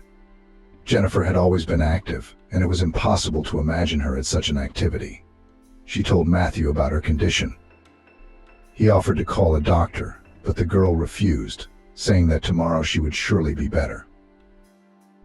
Meanwhile, the foundations for the new house were already being poured. Matthew came to the site to see how everything was progressing. His boys were doing a good job. Rosa said there was something she wanted to talk to Matthew about. He didn't mind. They went inside the cabin. "So far the foundation hasn't set. It's still holding on to the rebar," Rose said. "Matthew, you've forgotten all about me. Was I really just a fling for you?" Matthew hadn't expected that from her. He thought that she was a grown woman and quite aware of her actions. After all, she knew that he was going to marry her daughter, and any further development of their relationship was out of the question. "Why do you say that?" he asked her a counter question. But Rose, instead of answering, went to the front door and locked it. Matthew suddenly felt like a real hostage. "Rose, you and I talked about how we should stop being so close," Matthew said, hoping that this unrestrained, apparently unconcerned woman would be reasonable. "Do you really want my daughter to find out?" Suddenly Rosa turned to blackmail. "Not at all. You and I had a deal. Look, it was a moment of weakness, and you're the one who started it," Matthew said. "Well, if I started it, then I'll continue," she said, stretching the buttons of her cream-colored, loose-fitting blouse. Matthew had already realized that this woman was not as simple as she looked, and that she probably still had a lot of skeletons in her closet. He decided to honor her request, and, taking a couple steps forward, unbuckled his belt and tossed it aside. "My daughter Jennifer is a very good girl. She's young, she's beautiful. She has a great figure," Rosa said. Matthew didn't quite understand where she was going with this, or why she was having this conversation. "But let it be known to you that not all people are as good on the inside as they are on the outside. Believe me, my boy," she said. "What do you mean by that?" Matthew didn't understand. "You know, Matt, you're just a good man. You're the kind of man I wish I had more of. You hear me? I'd hate for you to end up with a broken heart." "But why should I be broken-hearted all of a sudden?" Matthew asked, still not knowing what he was talking about. "I'm certainly glad you and Jennifer got married. But I have to warn you, she's a pretty fickle person. Creative people, they're so fickle. One day they have one thing on their mind, the next day another. One day she's married to you, the next week she'll say she's out of love. And the interesting thing is that it's perfectly normal for them, Rosa said casually. Are you saying that Jennifer married me out of emotion? He asked her. Well, not exactly like that. Emotionally. But she came to my house recently. Not alone. Another man gave her a ride. They had a nice conversation, joking about something she said, trying to add more fuel to the fire. Didn't you get it? Matthew tensed. Why are you surprised? When a woman is beautiful, you have to keep an eye on her. She threw off the blanket and walked to the window, completely naked. She took out a cigarette and lit it with her lighter. Matthew had never seen Rose smoke before. Don't look so surprised, it's just that as a mother I have to set a good example for my daughter, she mumbled, meaning that she never smoked in front of her daughter. Matthew was a little shocked at what Rosa had just told him. And who knows whether to believe her or not. Matthew returned home. He walked past his wife for a long time, remembering the words his mother-in-law had said to him. Jennifer was still not feeling well. She had already gone to the doctor, and the doctor said that she was probably allergic to beautiful substances. This surprised the girl a little, since it was not the first time she used them.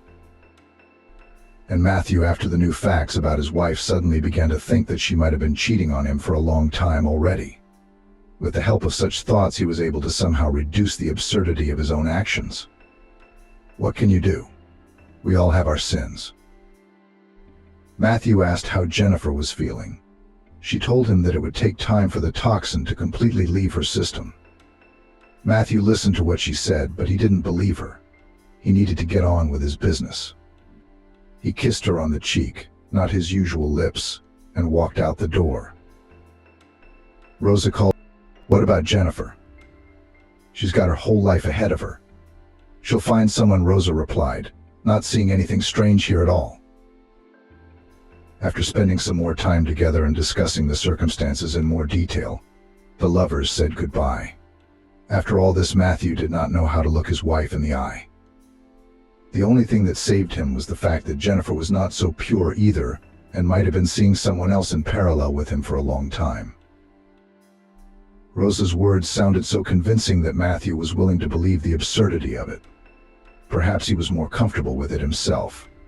At least in a way it justified his sins. Meanwhile, Rosa continued to insist. She began to call Matthew more often and to broach the subject of their marriage. "Matthew, perhaps this is our destiny, you and I. If you look at it from that perspective, Jennifer was just the reason we were able to meet you. Have you thought about that?" Rose asked him. To be honest, Matthew was already completely confused and had no idea how to sort it all out and put it all in its proper place. "Matthew, listen to me. When I first saw you, I knew right away that you were the man of my life. You are a very good man, and I can't believe that you could do this to me. You wouldn't abandon me and our future child," she mouthed with an iron voice. Matthew was horrified. He managed to swallow something. He didn't want to hurt anyone at all, to bring suffering. But things were shaping up this way, and he was finding himself the main culprit for everything going on in his situation. No matter how it was done, he would betray someone, whether it was Jennifer or Rose, who was now carrying a child under her heart. Completely confused in his thoughts, Matthew decided to meet his friend. He had long ago invited him to visit him, promising to prepare a luxurious bath with fragrant birch and fir brooms. "Ben, hello. Listen, why am I calling? Are we going to have a bath soon?" he inquired. "Hello, dear, hello. Of course, come, we'll arrange a bathhouse of the highest order. You'll be satisfied," and that's 100%, his best friend assured him.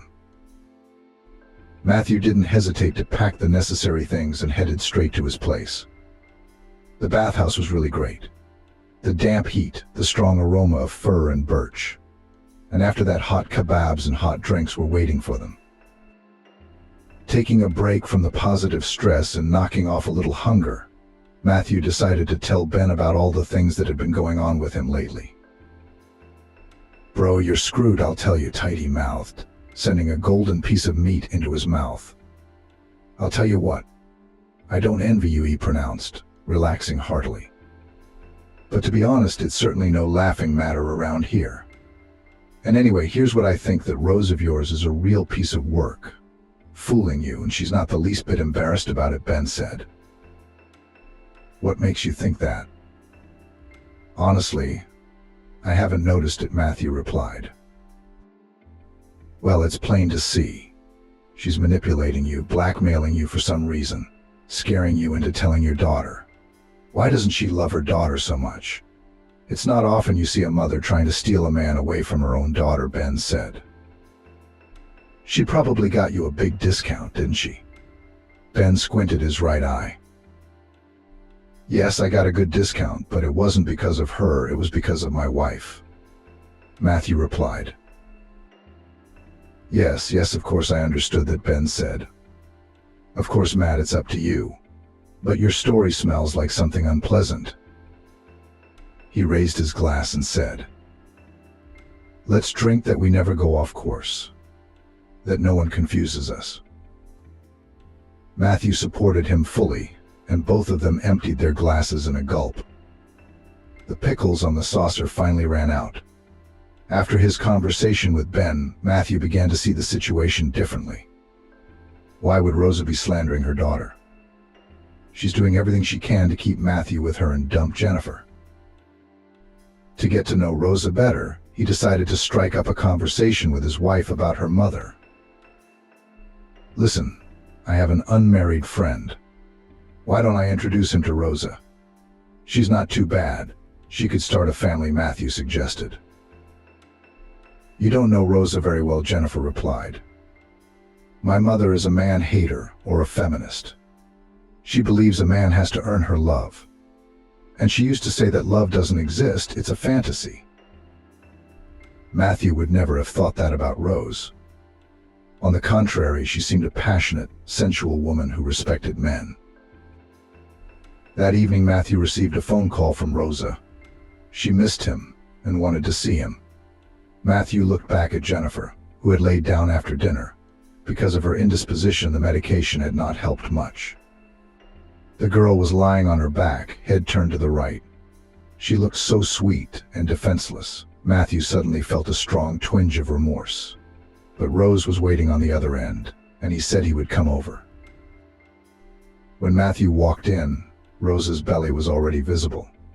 Had it really been that long? He wondered. "Honey? It's different for everyone. I think we're having a boy," she said, kissing him on the lips. Matthew looked at Rose differently now, remembering Ben's words. Rosa offered dinner and started talking about marriage again, saying she had to hurry. She didn't want to get married with a big belly, but to be slim and beautiful. While she was talking about marriage, Matthew was desperately trying to figure out how to fix the situation. Rose didn't seem to notice his detachment. "Which dress should I wear, the gold or the beige?" she asked, showing him a wedding magazine. Matthew shrugged and poked at the last one at random. He was looking at a woman who didn't care about the feelings of others, like his own mother. After all, she hadn't thought about what it would be like for her daughter. Rose could sense that Matthew was hesitating to make a final choice. She didn't like that, and it made her jealous of him. "Matthew, I've already decided everything, so tomorrow we're going to the registry office with you and apply, because to procrastinate further is to further drown in lies." She was saying all the right things. Matthew agreed with her, but he couldn't imagine what it would all look like at all. He felt a tremendous sense of guilt in front of Rosa, of duty, because now they would have a child. In the end, Matthew decided that it would be better if he and Rosa got married and lived together.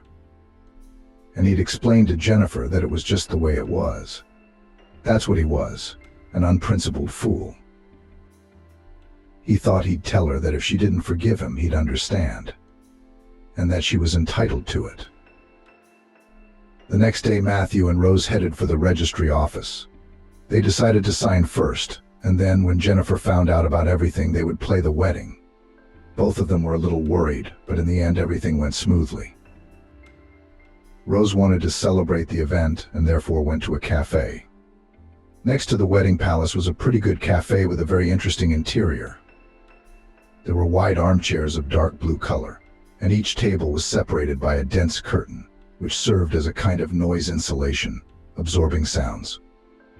They ordered hot dishes and green tea with lemon and sugar. Rose showed that she was happy with her new status. Matthew tried to look friendly and didn't show that he was still in shock at what he had gotten himself into. Meanwhile, Jennifer had been to the doctor. She was feeling much better.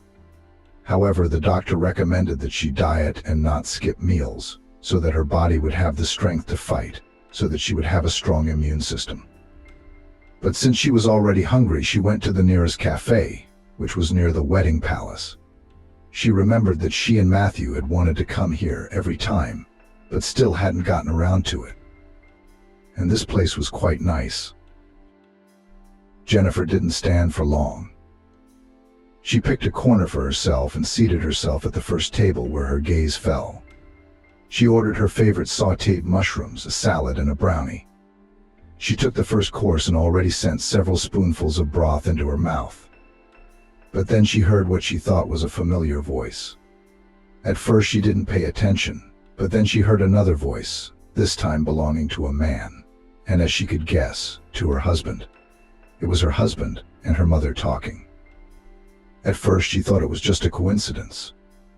Perhaps the intoxication had already caused her to hallucinate. She even laughed to herself about it. Yes, her brain had independently determined pretty quickly who they belonged to. Logically, however, it didn't fit in Jennifer's head. At first she thought they were talking about the house. She wanted to get up and walk over to them, but stopped when she heard it.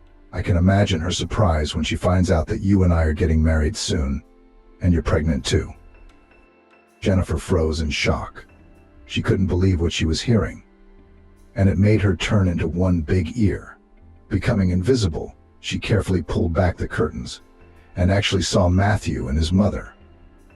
They were holding hands and looking at each other like two lovebirds. Jennifer couldn't listen to this any further. She couldn't stand it any longer and walked over to them and asked what it was all about. Matthew was a little frightened. Rose, on the other hand, felt empowered and superior. She looked at her daughter contemptuously. "Why are you so surprised?" Bold, brazen, she asked. "But you are my mother, and this is my husband," exclaimed the wife, shifting her gaze from one to the other. "A double betrayal. No, it can't be." And then Rosa decided not to be silent any longer. "I have devoted my whole life to my daughter and completely forgot about myself. Don't I have the right to love?" she asked, staring at her daughter as if she were a victim of circumstances. The daughter had nothing to add. She was especially disgusted that Matthew was not going to comfort her or justify himself. The girl's eyes filled with tears. She stared into her husband's eyes for a few seconds, and then turned around and walked out of the cafe. Matthew wanted to run after her, but Rose stopped him. There was no need to do that. "It's time to get things straight," she said. In the meantime, Jennifer returned to Matthew's apartment, where she was living as his wife. She didn't want to stay here any longer and continue drowning in lies. She packed up her things and left for her best friend's house. It was not easy to bear such a blow from both sides. The girl suffered, cried, and felt incredible heartache. Matthew had already finished the house, and he and Rosa were going to go there to spend the weekend. Rosa's belly had grown considerably. There was nothing to hide it now. She wore maternity pants and a wide coffee-colored sweater. Matthew was also looking for clothes that suited him. He couldn't find his favorite sweatshirt. Going through all the closets, he suddenly came across a strange foam sweatshirt, a new uniform. He twirled it around until he put it on his stomach and realized it was a belly pad. Matthew stood in front of the mirror, trying to figure out how the thing had ended up in the apartment, and why it was even needed. The next moment, Rosa entered the room. "Why are you going through my things?" she asked, having accused him of impudence. "Don't you want to tell me what it is?" he asked, although he had already guessed everything. Rose began to frantically think of explanations to justify herself and not be exposed. But Matthew was so shocked by the devious woman's shenanigans that he demanded that she tell him immediately. The same woman, remaining in her repertoire, began to accuse him of disrespecting her as the mother of his future child. Matthew could not stand it, approached her, and tried to take off her clothes by force. A real struggle ensued. Matthew and Rosa collapsed on the bed. The guy literally undressed Rosa, pulling off her sweater and leggings.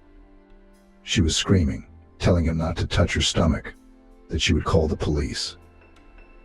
Suddenly, one button flew off to the side, and then a second and a third.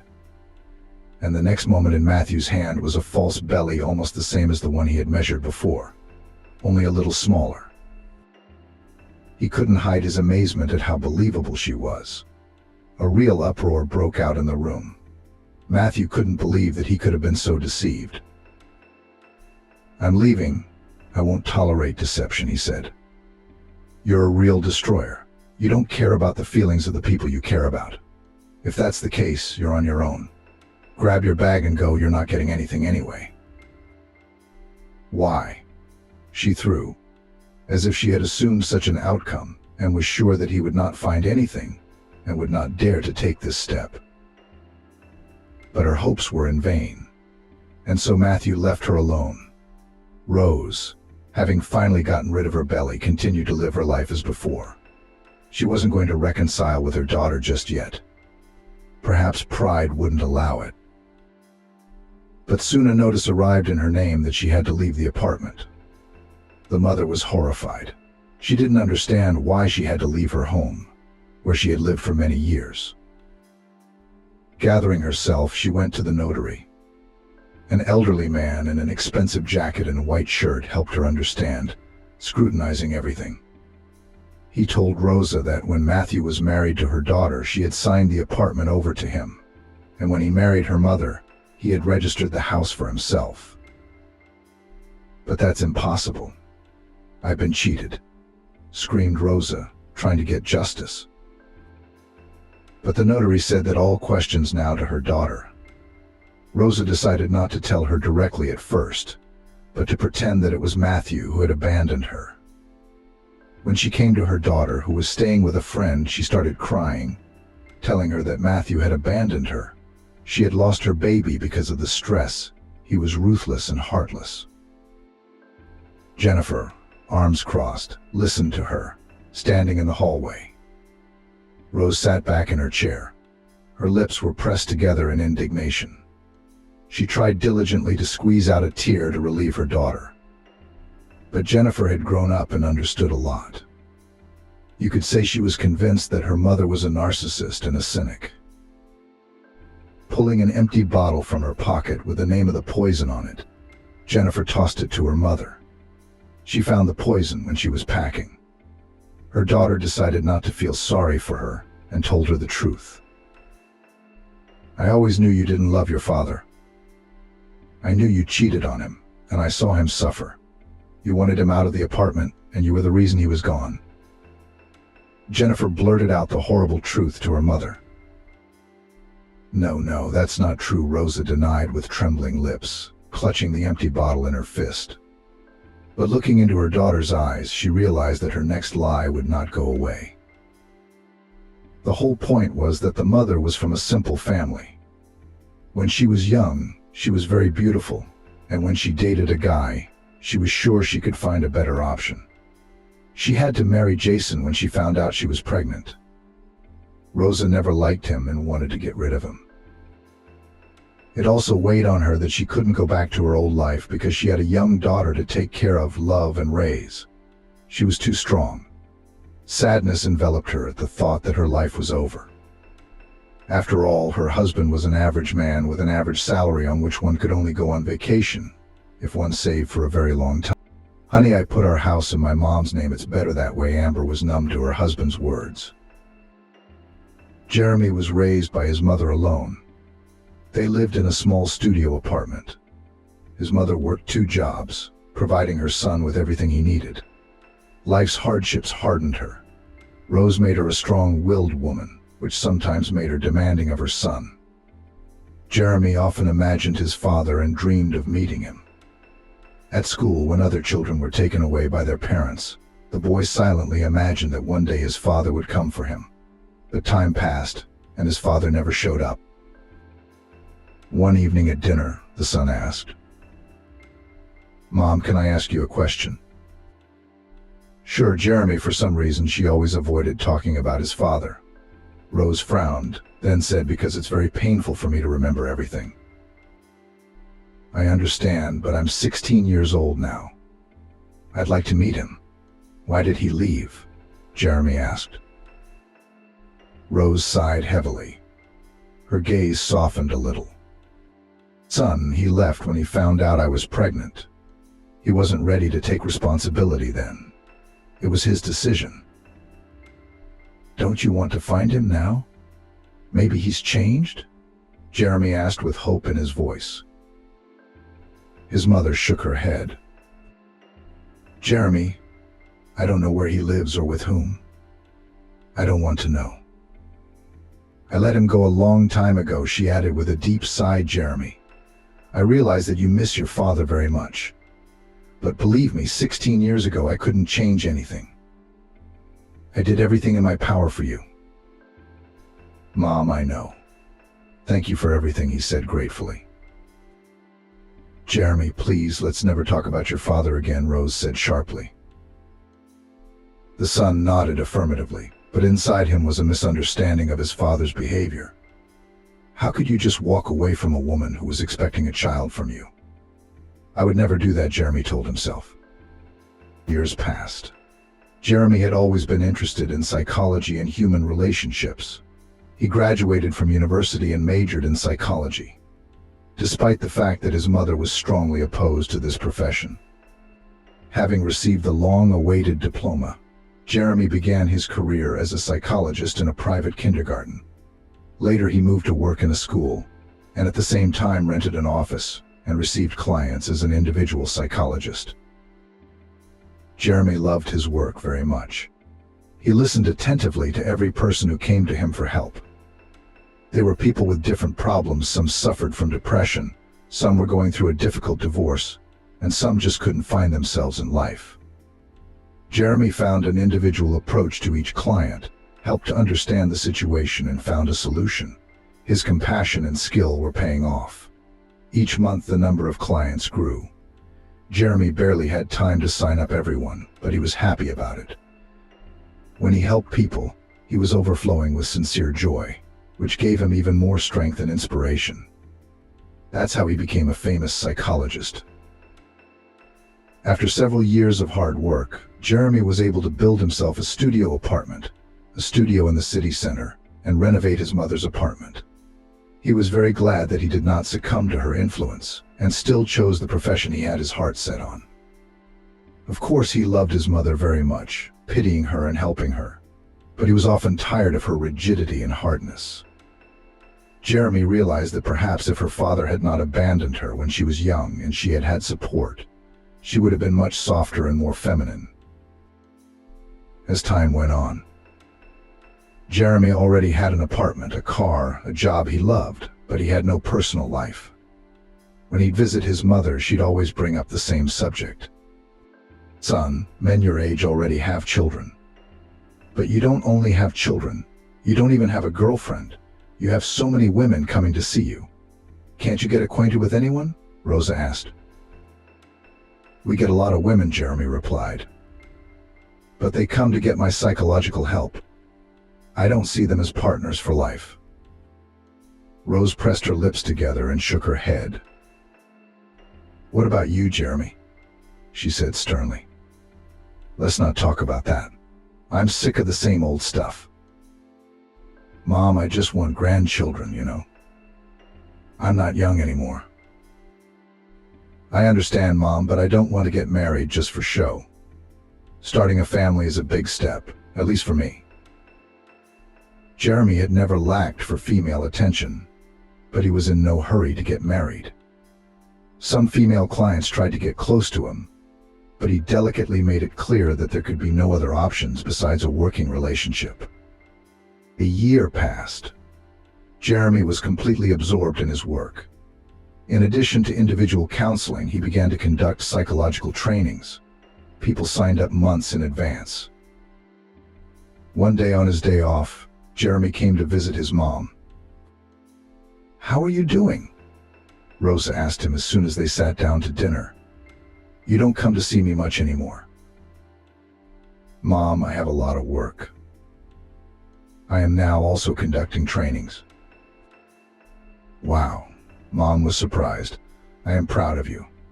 But work is work, but you have to build a family?" "Mom, you again?" Jeremy said sharply. "Jeremy, but you wouldn't understand. The older you get, the harder it is for you to choose a woman. I mean, you're in training now. You've got tons of people coming to see you. But don't you like any woman?" Jeremy smiled, hugged his mom, and said, "Mom, you do not understand that for people who come to me for counseling and training, I must first of all be a professional." Rosa looked intently at her son and asked, "Or maybe you don't want to get married at all?"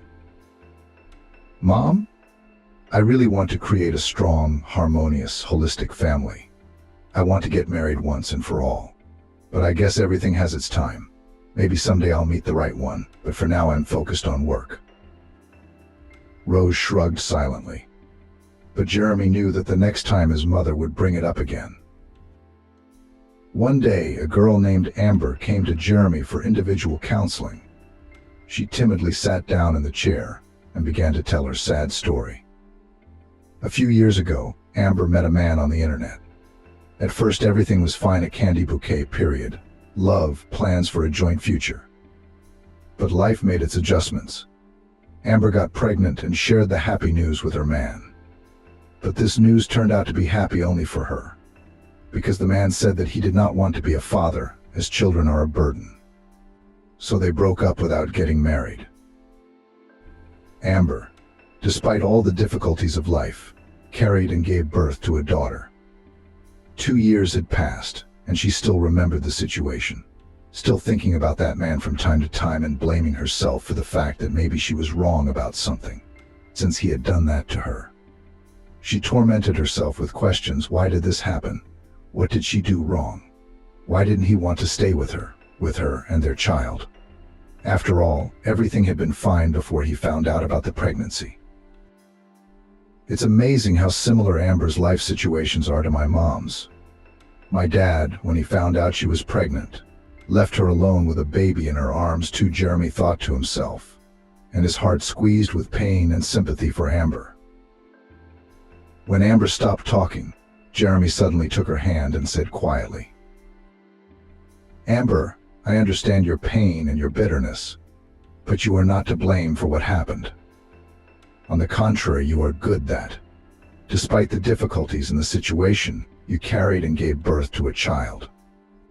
That takes a lot of courage. Children are wonderful."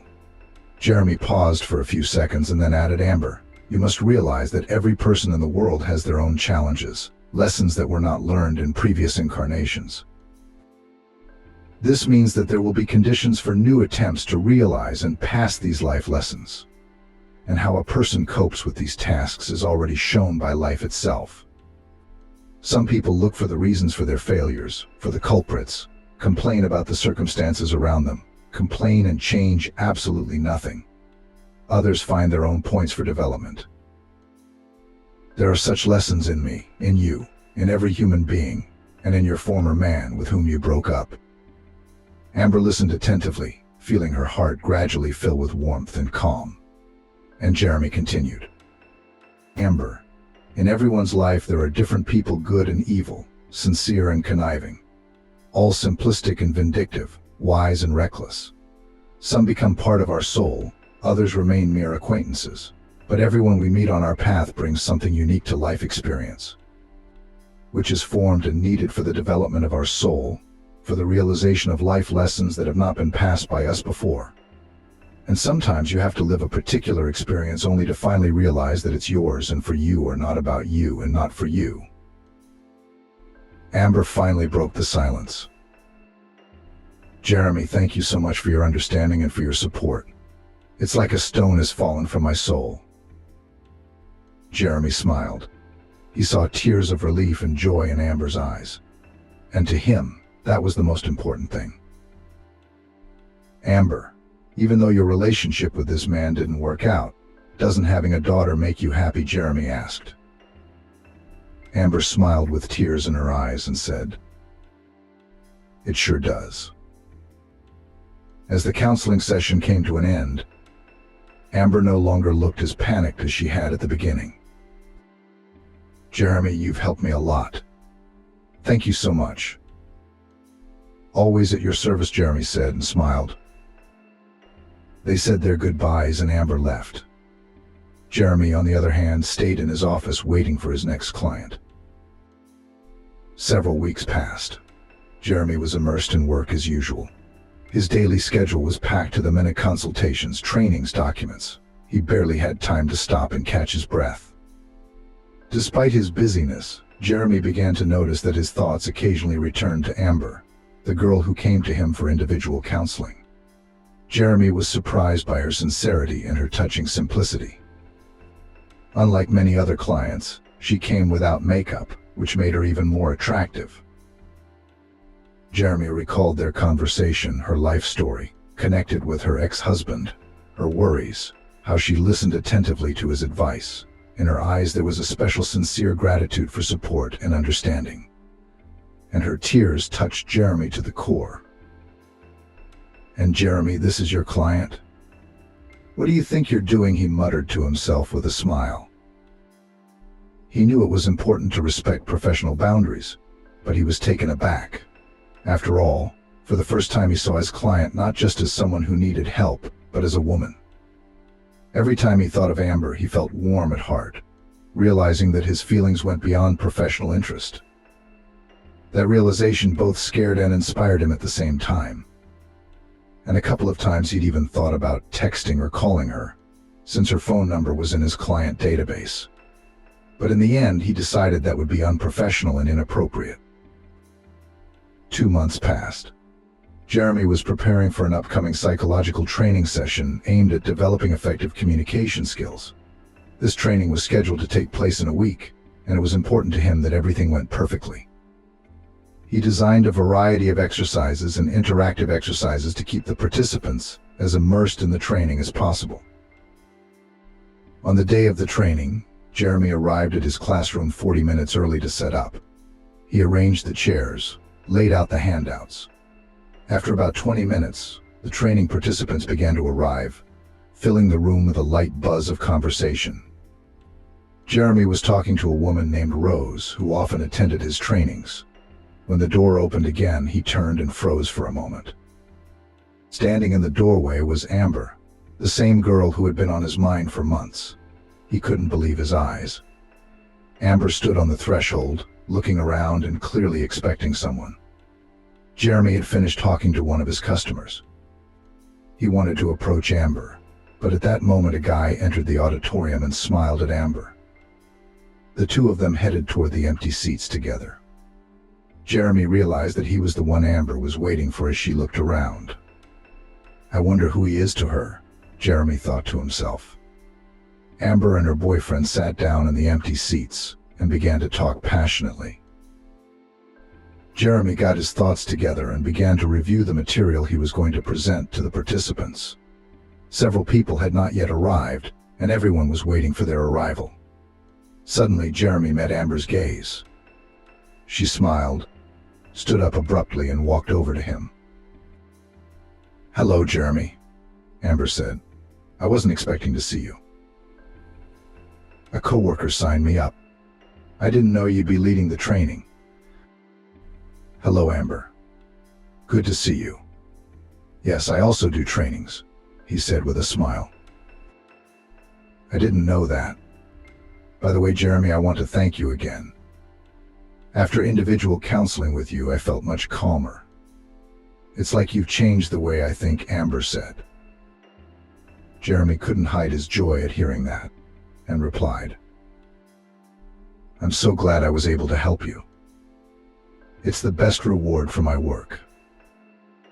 Amber smiled again, then said, "This is going to be such an interesting topic in the training today.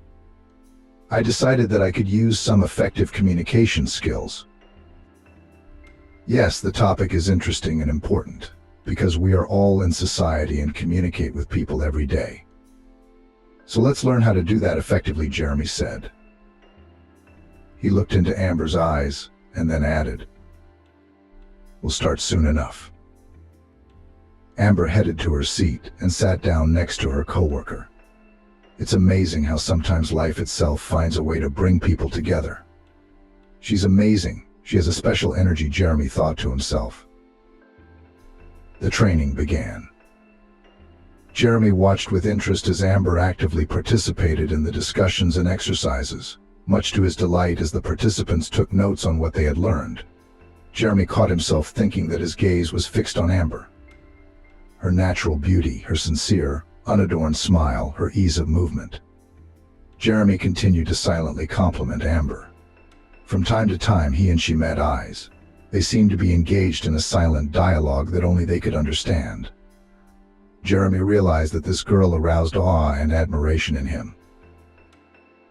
After the training, people began to leave, discussing what they had learned, and some came up to Jeremy and asked questions. Amber came up to him. "Jeremy, thank you for the information and practical knowledge of communications and for putting so much energy into your work. Today was incredibly helpful and interesting," she said. Jeremy smiled and said, "Amber, you have said so many nice things to me, even though it's just my job. I really enjoy what I do for people. You, on the other hand, are doing a great job. I watched you today, how actively you participated in everything, and how quickly you mastered." 10 minutes later, they were already sitting in the cozy cafe. They ordered a cup of coffee and a portion of pastries. Jeremy sensed that Amber was a little nervous in his presence, and tried to use his professional psychological knowledge to help her relax and feel comfortable. He tried to make occasional gentle jokes to lighten the mood, asking Amber about her hobbies, about her daughter. They didn't even notice how over an hour had passed. Amber looked at her watch, eyes widened in surprise, and stood up abruptly. "Oh, something, I've been sitting up late. I have to go, or Emily is waiting at daycare.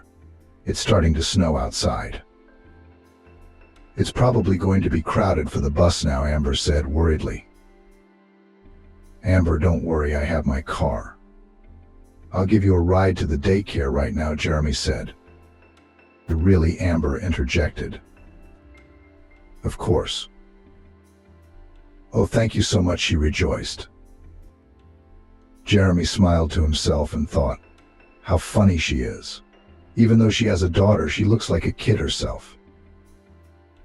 As they pulled up to the daycare center, the snowfall intensified. "Amber, do you live far away?" Jeremy asked. "Well, there are 3 more bus stops to go. How about I give you and your daughter a ride home?" "Where would you go in this weather?" Jeremy suggested. "Oh, Jeremy, I've already kept you late. They must be waiting for you at home." "No, I'm in no hurry. And the only thing waiting for me at home is my parrot. I'll give you a ride," Jeremy said firmly.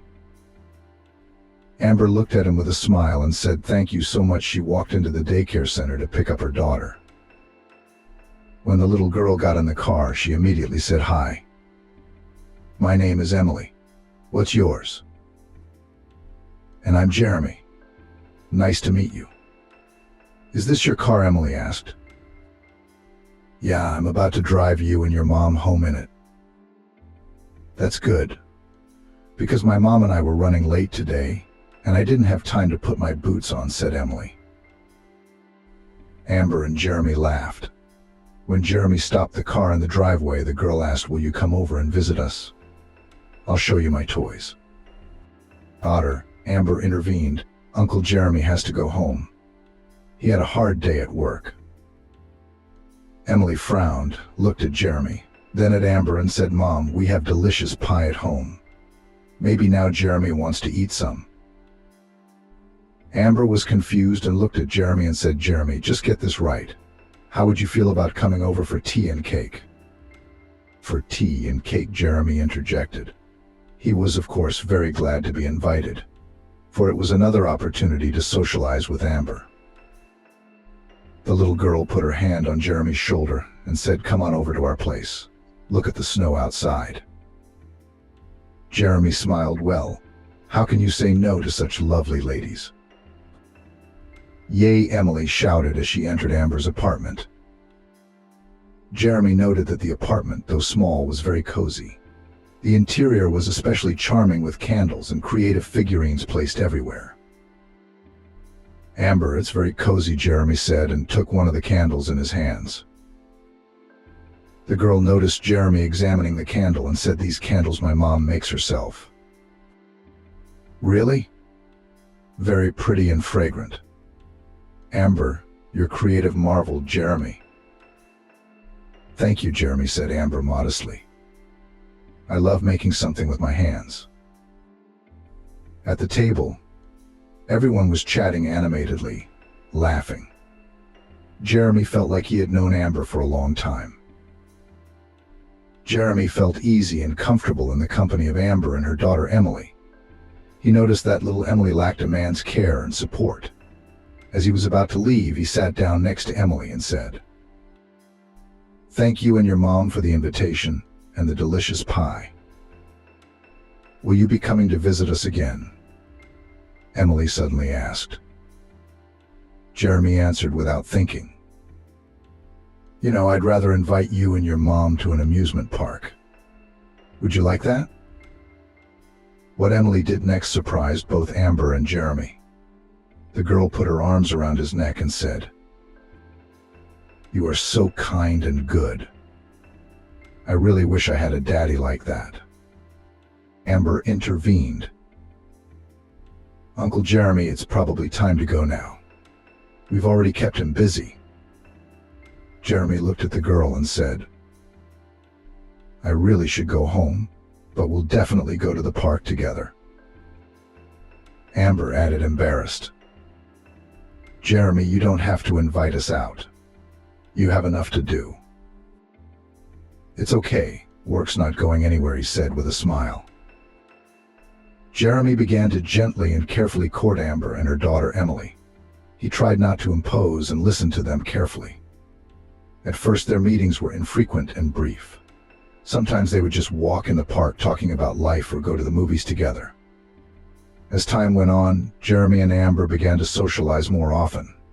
Unnoticeably, they began to correspond daily, sharing their thoughts, experiences, and dreams. They understood each other half-heartedly and supported each other in everything. Their relationship developed rapidly.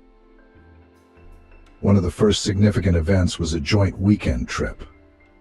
Jeremy proposed to go to the estate, where they could relax from the bustle of the city. It was the first time they spent so much time together. The girl was delighted with nature, the small zoo on the estate, and new experiences.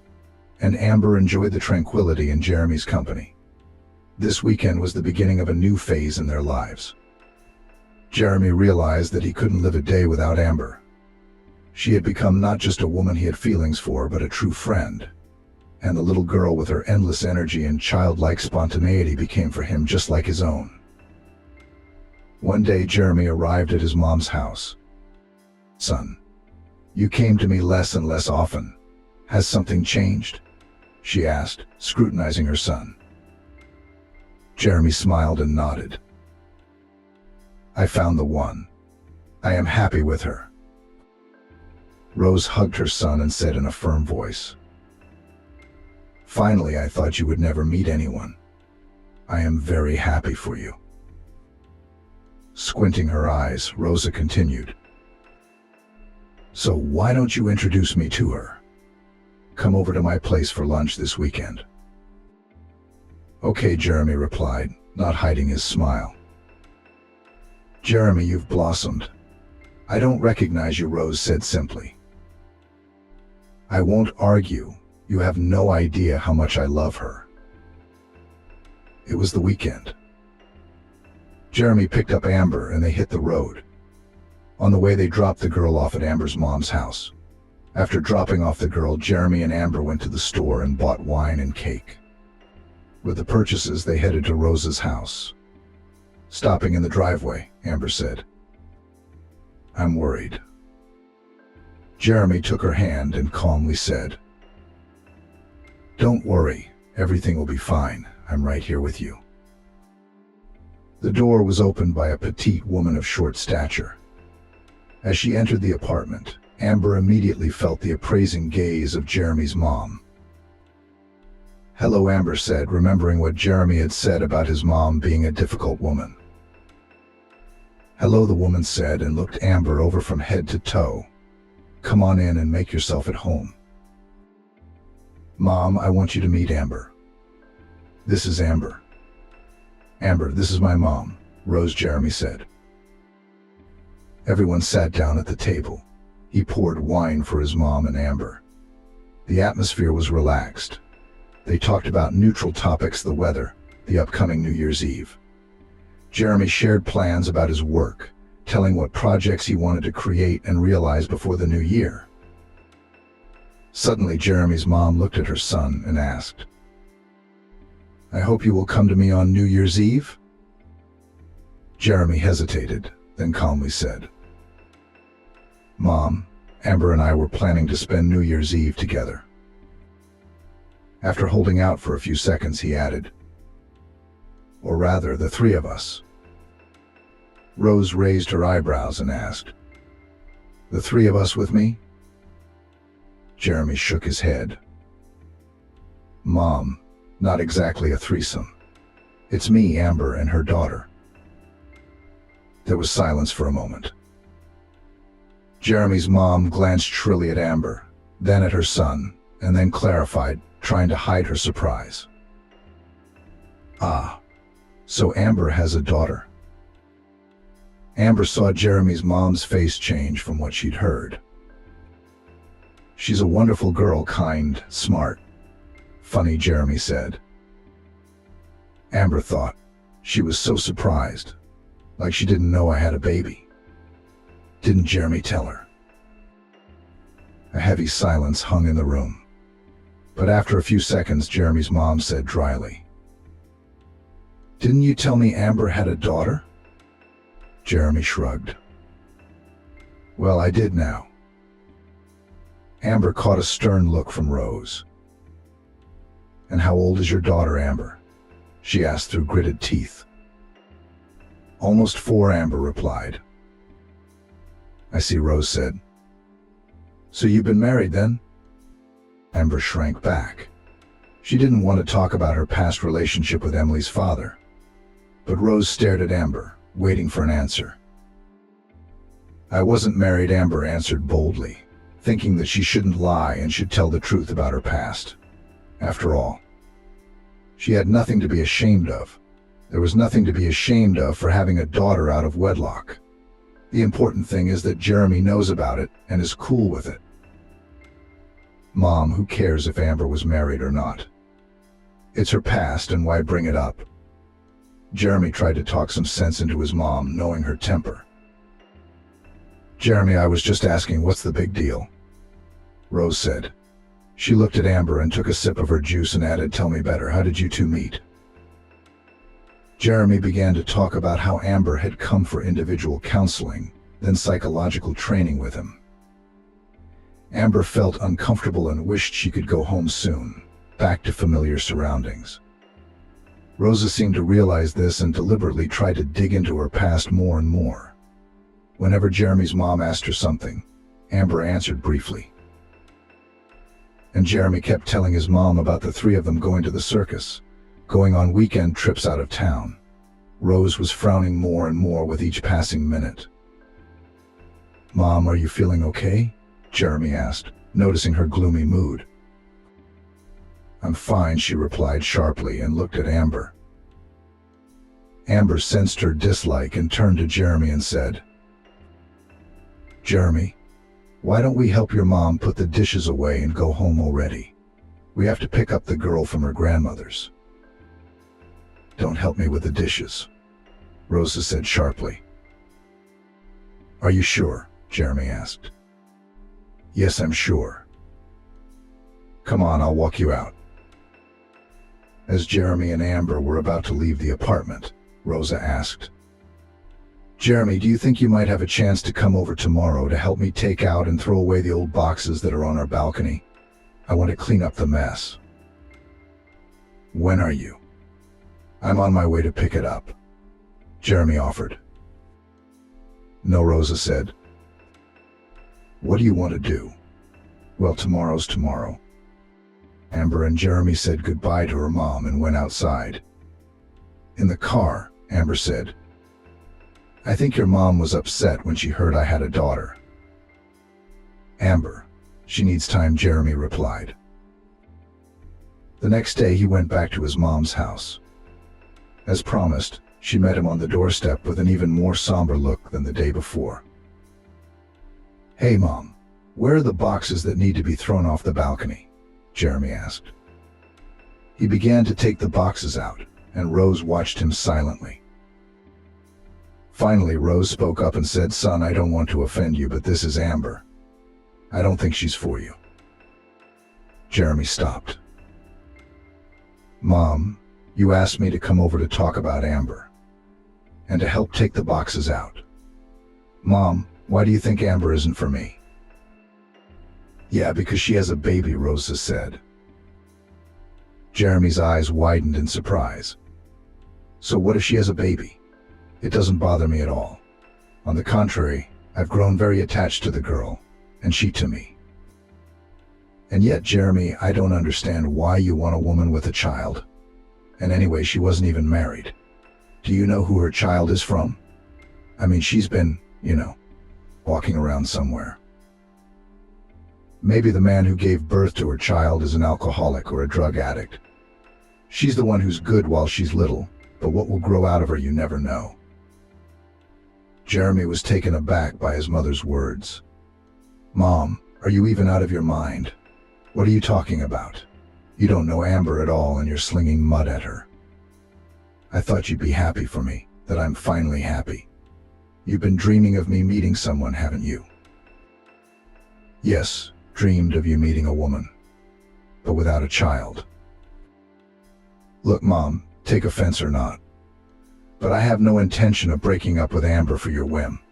I love her, and I'm going to marry her whether you like it or not." Rose blushed, then said, "How do you talk to your mother? You found yourself some slut who gave birth to who knows who." Jeremy smirked. "To be honest, I'm shocked at what you're saying. You'd think you were such a saint, Mom. You never married and raised me alone. You're supposed to understand Amber." "Jeremy, this isn't about me right now, it's about you. I want you to be happy.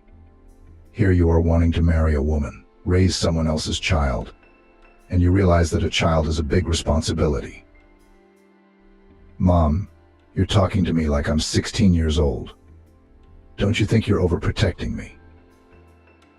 "No, I don't feel that way," Rose replied calmly. "I'm just really worried about you." "You're worrying over nothing. That's it. I'm tired of talking about it, and I'm going to ask you to never speak ill of Amber again from now on. This is my future wife." Rose's face changed.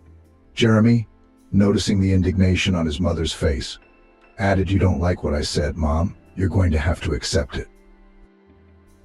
"Amber, honey, let's not cloud our relationship with you with all this unnecessary worry and talk.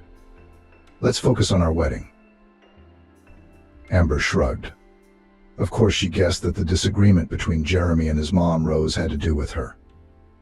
Amber had gotten a good feel for Rose's ill will at their last meeting, but she couldn't imagine how much the woman disliked her. 2 months later, Jeremy and Amber were married and went to live in Jeremy's one-bedroom studio apartment.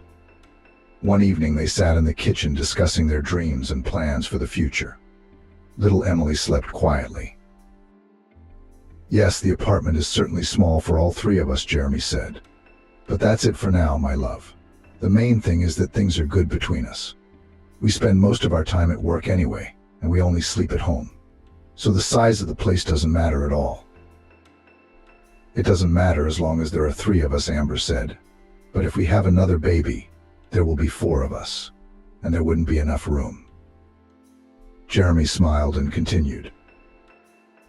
I really want a house for our family, so I've decided that I'm going to put money aside every month so that you and I can buy the house of our dreams. Imagine a spacious living room, a kitchen where we could all gather in the evenings. And of course everyone would have their own room, so that the kids would have more room to play, and they could run and play without bumping into the furniture. That's a wonderful idea, Jeremy, Amber said happily. Together we can do anything. By the way, I can sell my studio apartment if we run out of money. No, I don't think we should sell it. The kids will grow up and want to live apart from us. Amber smiled and hugged her husband. What a responsible and caring man he was. I'm behind him like a stone wall, Amber thought to herself, and looked at her husband with love and admiration. As time went on, Jeremy worked very hard. He only had one day off during the week. Amber also went to work, at the same time doing household chores, and in her spare time she made candles. Gradually, the relationship between Jeremy and his mom, Rosa, got better. He periodically traveled to her, helped her. It seemed that Rosa, a little resigned to the fact that her son married a woman with a child. After a while, even began to sometimes invite Jeremy with Amber and Emily to visit. She never missed an opportunity to jab or rebuke Amber. Amber always sensed Rosa's latent dislike, but she tried to ignore it for the sake of her family. Whenever Jeremy went to visit his mom, he always came back irritated. Amber suspected that Rosa was trying to manipulate her son to sow discord between them. However, despite her best efforts, Jeremy and Amber continued to live in love and happiness, working and saving money to buy their dream home. Jeremy, as always, was passionate about his work in the field of psychology. People not only from America, but also from Europe came to his individual consultations and trainings. Meanwhile, Amber decided to realize her long-held dream. She rented a small space near her home and turned it into a cozy workshop, where she held workshops where she shared her secrets and techniques for making scented candles. And soon she opened an online store to sell her candles.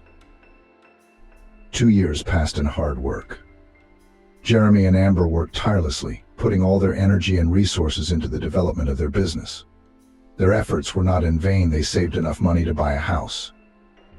It was their shared dream that finally became a reality. Amber was over the moon. She imagined how they would move into a spacious house together and make it beautiful, spend evenings on the veranda, enjoy the peace and tranquility of country life. Jeremy and Amber decided not to put things off, so they went to a real estate agency.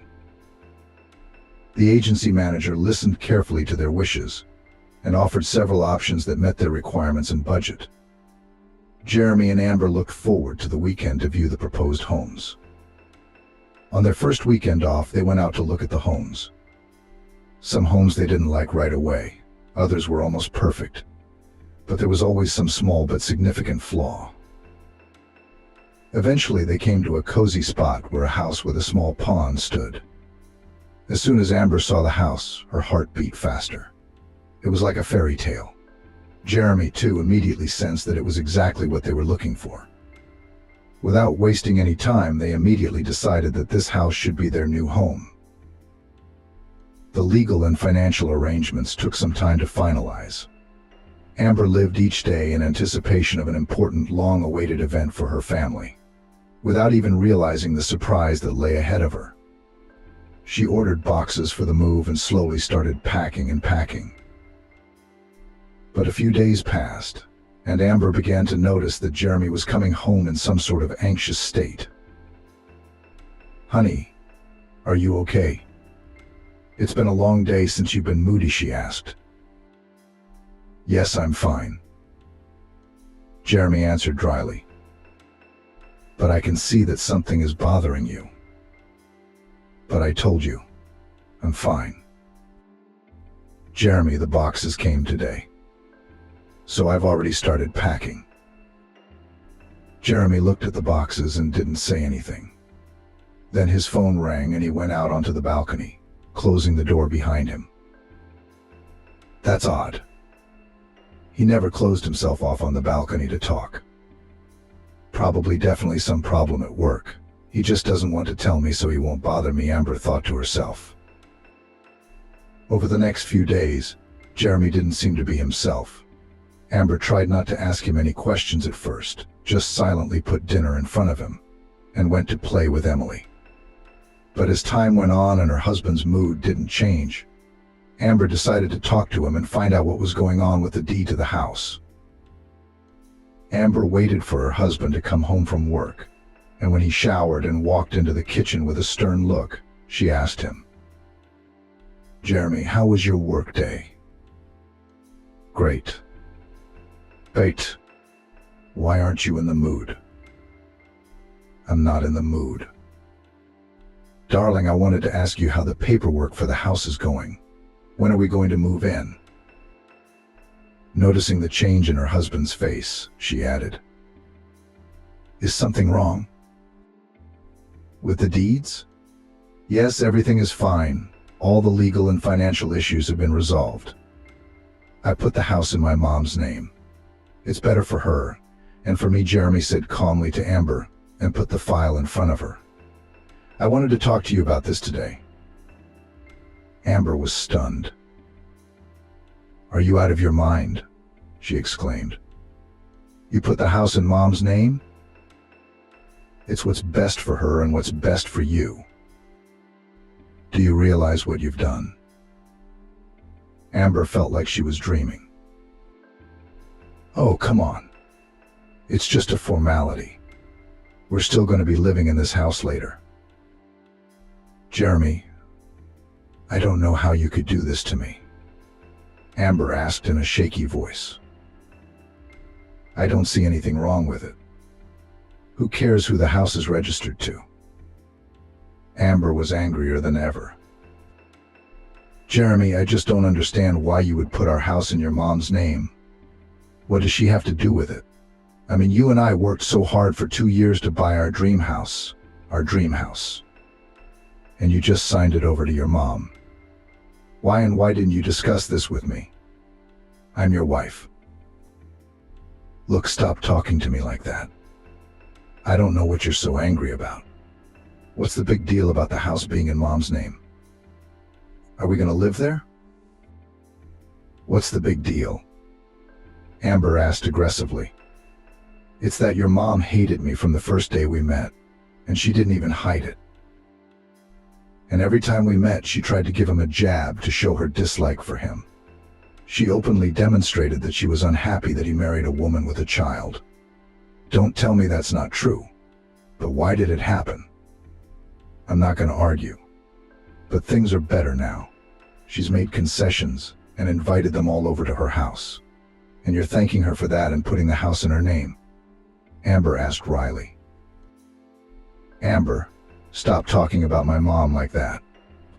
She doesn't deserve it," Jeremy said. "You know she had a lot of struggles when she was young. She raised me alone, worked 2 jobs just so I wouldn't need anything. Yeah, she was always bossy and tough. But despite that, I am very grateful for the care and love she gave me." Amber couldn't calm down. "Jeremy, I know what it's like to be alone with a baby. So don't tell me about it," she added with tears in her eyes. "This whole thing with the house is really weird. You and I went to this goal for so long, saved money, found a house, but we were over the moon. I packed my bags, and now I'm not happy about it at all. And the thing that pisses me off the most is that you didn't even consult me." Jeremy softened a little and said, "Honey, but nothing has changed. We plan to live in the house of our dreams, and we're still going to live in it. Does it bother you that much that I put the house in Mom's name?" "Of course it bothers me," Amber said firmly. "I can see some hidden meaning behind it." "But what hidden meaning could there be?" When I told my mom that you and I had saved up enough money to buy a house, she was surprised and happy. And a few days later, she got sick. By the way, that's why I came home so gloomy. But I didn't say anything to you, so as not to bother you unnecessarily. One day I went to her house to bring her some groceries. She said to me, "I'm very happy that you'll live in a country house. It's just a pity that it's so far away from me, because I'm not young anymore." And I felt very sorry for her then. Lying there, a companion with a look. For some reason at that moment I remembered some moments of my childhood and my mother. How she came from work tired in the evenings, he sighed heavily and added, and to cheer her up, I told her that the house was registered to her. So I put it in her name. So Amber, it's just a formality, and there's no hidden agenda. But why didn't you consult me? Amber asked. I always thought that in a family you should discuss everything with each other. Honey, I'm sorry. I didn't mean to offend you. I'll always consult with you from now on, Jeremy said and hugged Amber. Jeremy, I don't trust your mom after all the things she's said about me, but I don't want to fight with you. So please, let's always consult with you when we make any decisions. Okay, Jeremy said. When they went to bed, Amber was still thinking about the house and her mother-in-law. She couldn't sleep. When she woke up in the morning, she made breakfast for her husband and asked him to take the baby to daycare on the way. After waving to them from the window, Amber had a quick breakfast, grabbed all the deeds to the house her husband had given her the day before, and went to the lawyer's office to find out all her rights regarding the house she had purchased. In the lawyer's office, Amber, barely holding back tears, laid the papers out on the table and began to tell the whole story. The lawyer, an elderly man with gray hair and a kind face, listened carefully, looked at all the documents and said, Amber, I understand your feelings, but let's look at the situation calmly. Legally, everything is in order. It says here in black and white that the house is now registered to your mother-in-law, Rosa. But she has nothing to do with the house. My husband and I saved up all the money to buy it. Rosa didn't invest a penny. Is there any way to remortgage it? Amber asked. Rosa owns the house. It would be hard to change anything without her consent. But if Rosa agrees, you can sign over the deed to yourself or your husband. There's no other way. Amber took a deep breath, thanked the lawyer, and left the office. She was shaking with injustice. For 2 years, my wife and I had set aside a decent amount of money each month. We picked out a house, and Jeremy had just signed it over to his mom, who hated me. No, I'm not going to let this go, Amber thought to herself as she walked slowly to her car. Amber decided to drive over to Rosa's house and find out. Her heart was racing and her hands were shaking, but she knew she had to figure this situation out. When Rosa opened the door and saw Amber, her face changed. Are you surprised? Is something wrong? She asked. I need to talk to you, Amber replied dryly. But come on in since you're here. Amber walked into the apartment and immediately said, Rosa, I want to understand why Jeremy signed our new house over to you. Rosa grinned. Because it's what's best for all of us. Jeremy should be thinking about his family, not some woman with a baby. Amber tried to contain her anger. I'm Jeremy's official wife.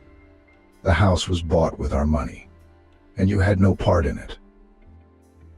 I wasn't, but as you can see, I'm the owner and Jeremy is my son. And I know what's best for him, Rose said wryly.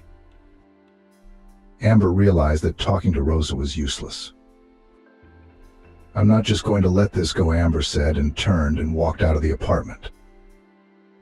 When Amber told her husband about what Rosa had said, Jeremy just shrugged.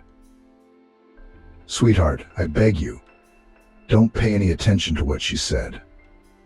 Let's enjoy our quiet family happiness. 2 weeks passed. Amber, Jeremy, and Emily moved into the house. Amber had mixed feelings about the move. On the one hand, she was excited to live in a country house, but on the other hand, the thought of Rosa owning the house made her very sad. She tried to distract herself from the intrusive negative thoughts by concentrating on improving the house. Every weekend, Jeremy and Amber went to garden and building stores, buying something beautiful and needed for the house and garden. 2 months passed, and a cloud loomed over their family. It was a normal weekday. Jeremy was at work, Emily at daycare.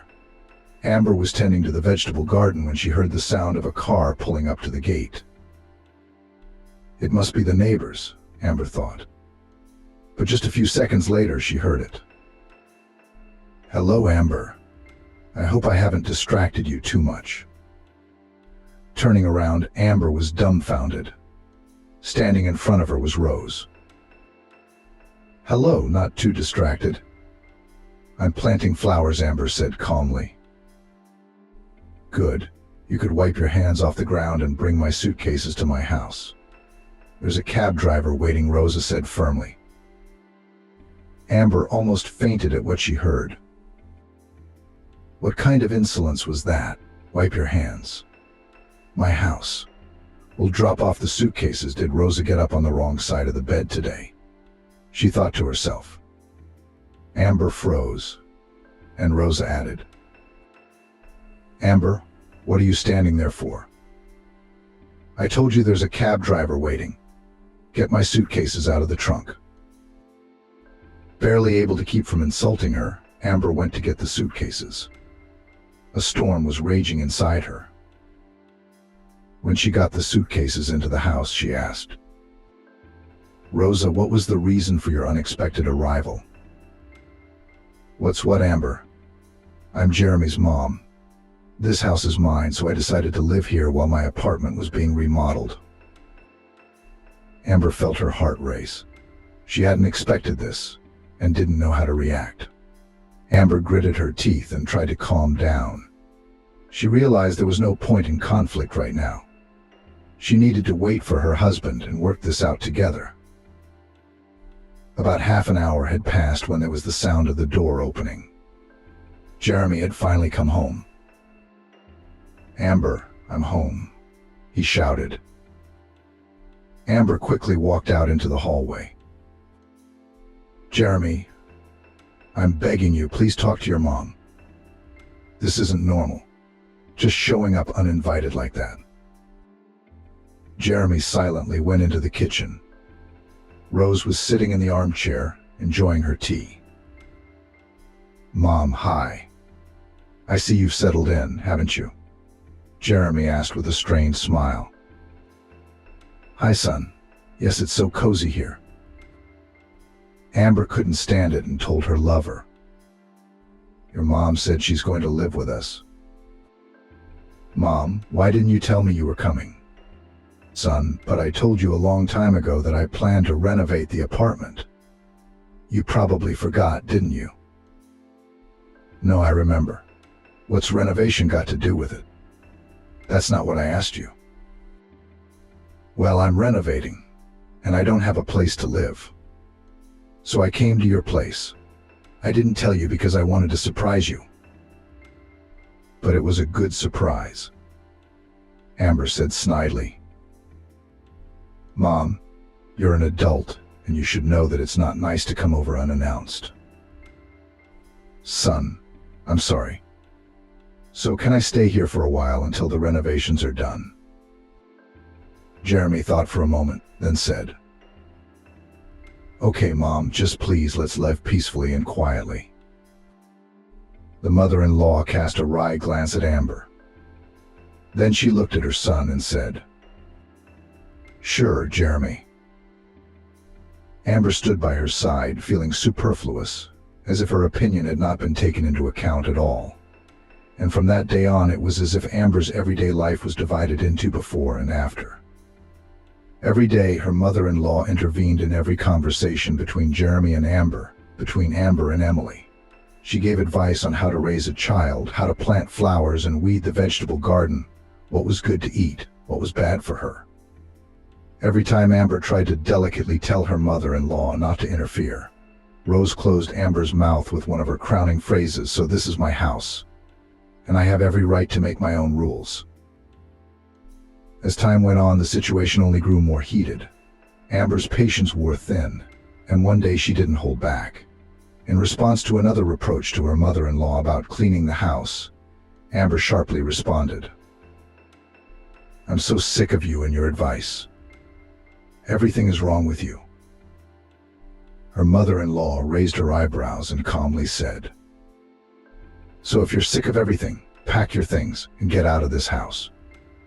Amber froze in place, not believing her ears. She felt a wave of indignation and resentment rising inside her. At that moment, Jeremy walked into the room. "What's going on in here? Are you two fighting again? How tired I am of this," he said, looking at his mom and his wife. "Your mom just told me to pack my things and leave the house," Amber blurted out. Rose shrugged and said calmly, "Your spouse said she was sick of everything."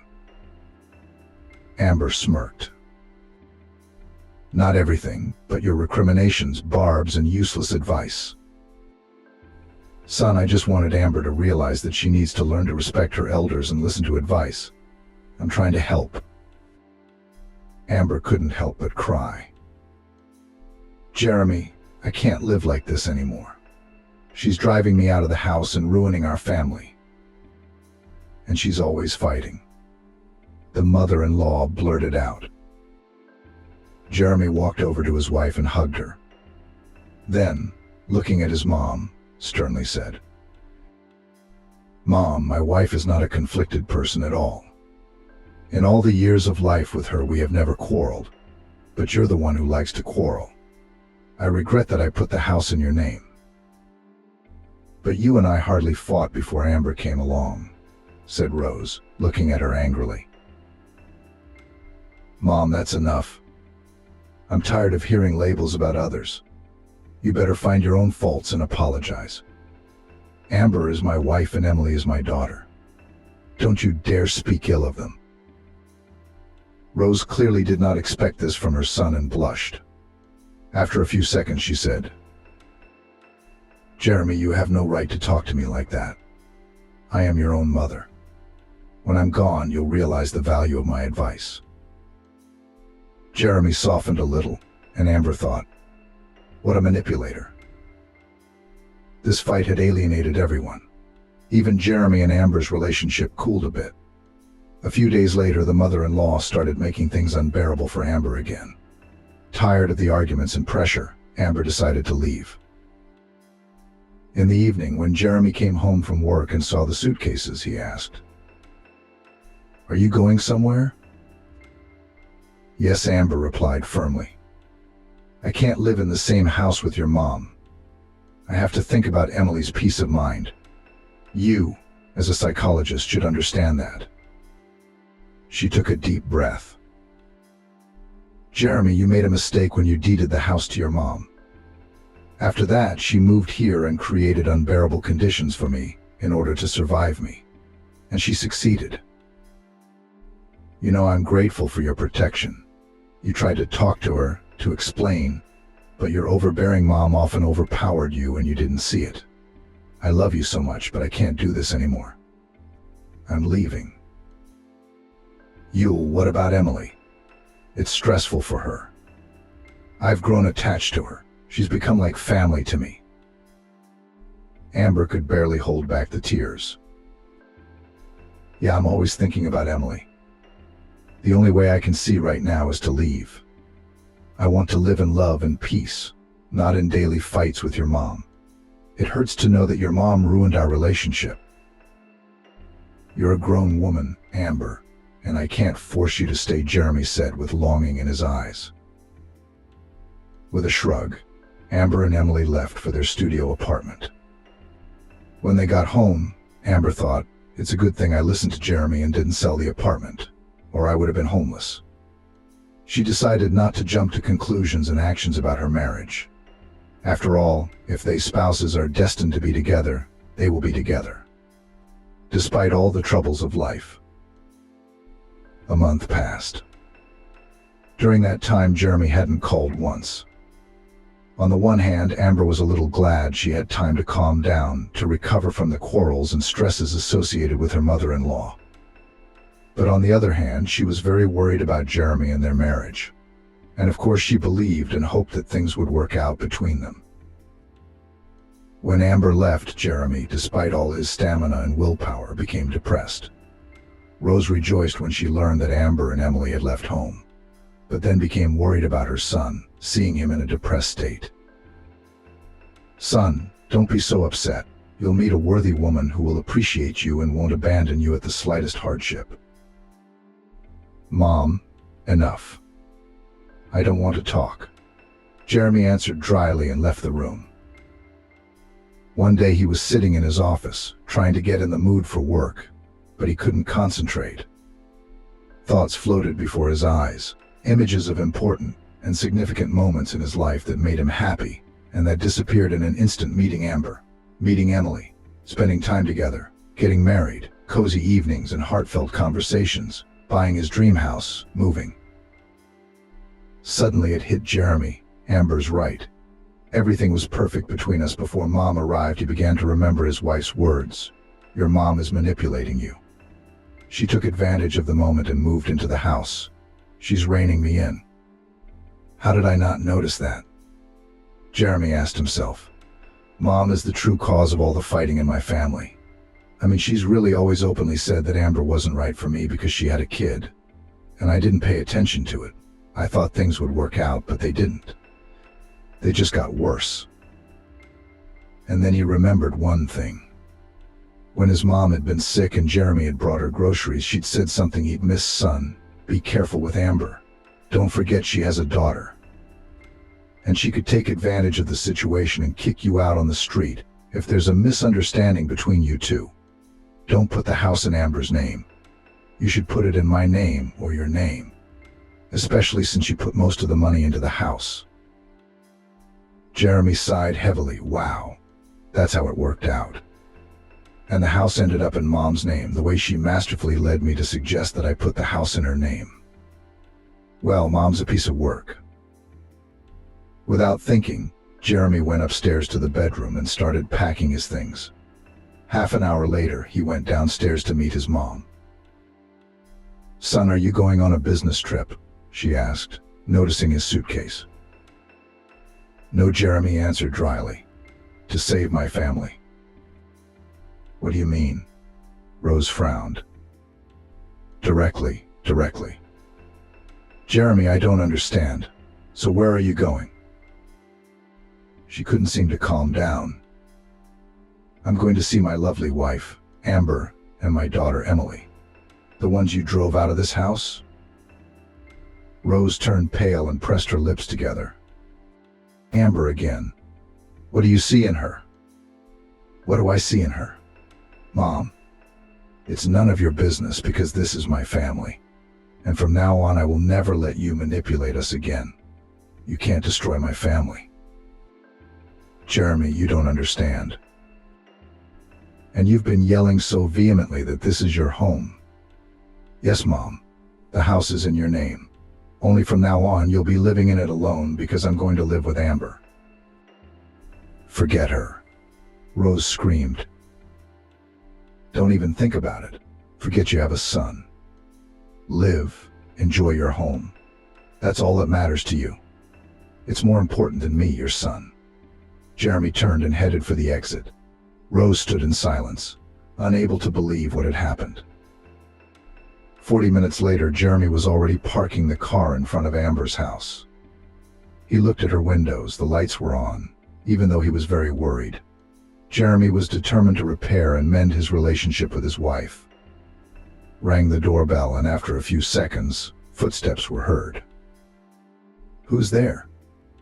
Jeremy heard Amber's voice. "It's me, Jeremy." She looked through the peephole and opened it right away.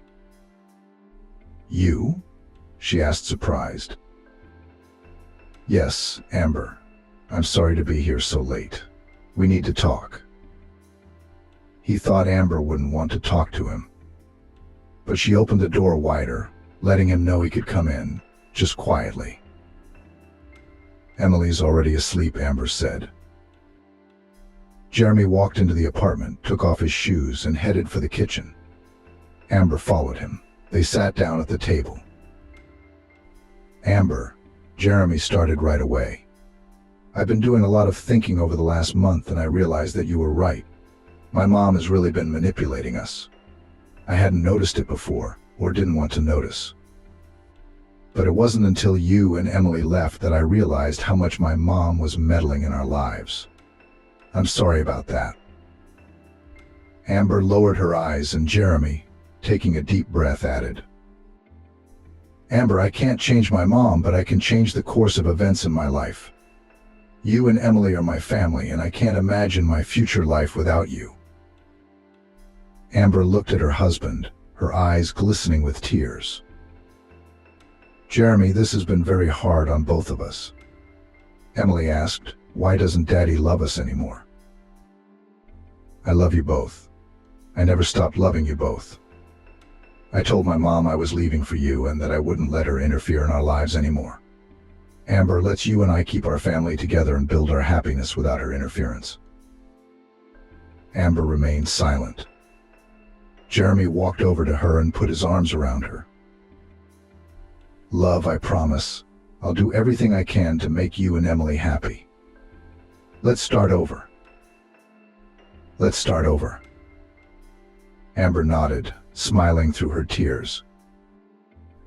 And so began a new phase of their lives. They were living together again in a one-room apartment. Talking about the house was avoided. 2 months went by. Then one day, Amber had enough and asked her husband, "Jeremy, are you not talking to your mom?" "No, Amber. After I left, I never saw her again. And I don't want to." Amber never talked about her mother-in-law.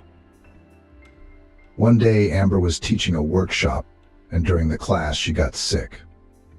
The students in the workshop were scared, ran up, and gave Amber some water. When she got home, she felt like she didn't feel any better. "I'm sure it's all stress from the conflict with my mom," Jeremy said, and insisted on going to the doctor in the morning. The doctor examined Amber and said he didn't see any cold symptoms and gave a referral to other specialists. Over the next few days, Amber had tests and checkups. What was her surprise when a pelvic ultrasound told her she was pregnant? She returned home in pleasant shock. Jeremy met her on the doorstep and asked, "How were the results? What did the doctors say?"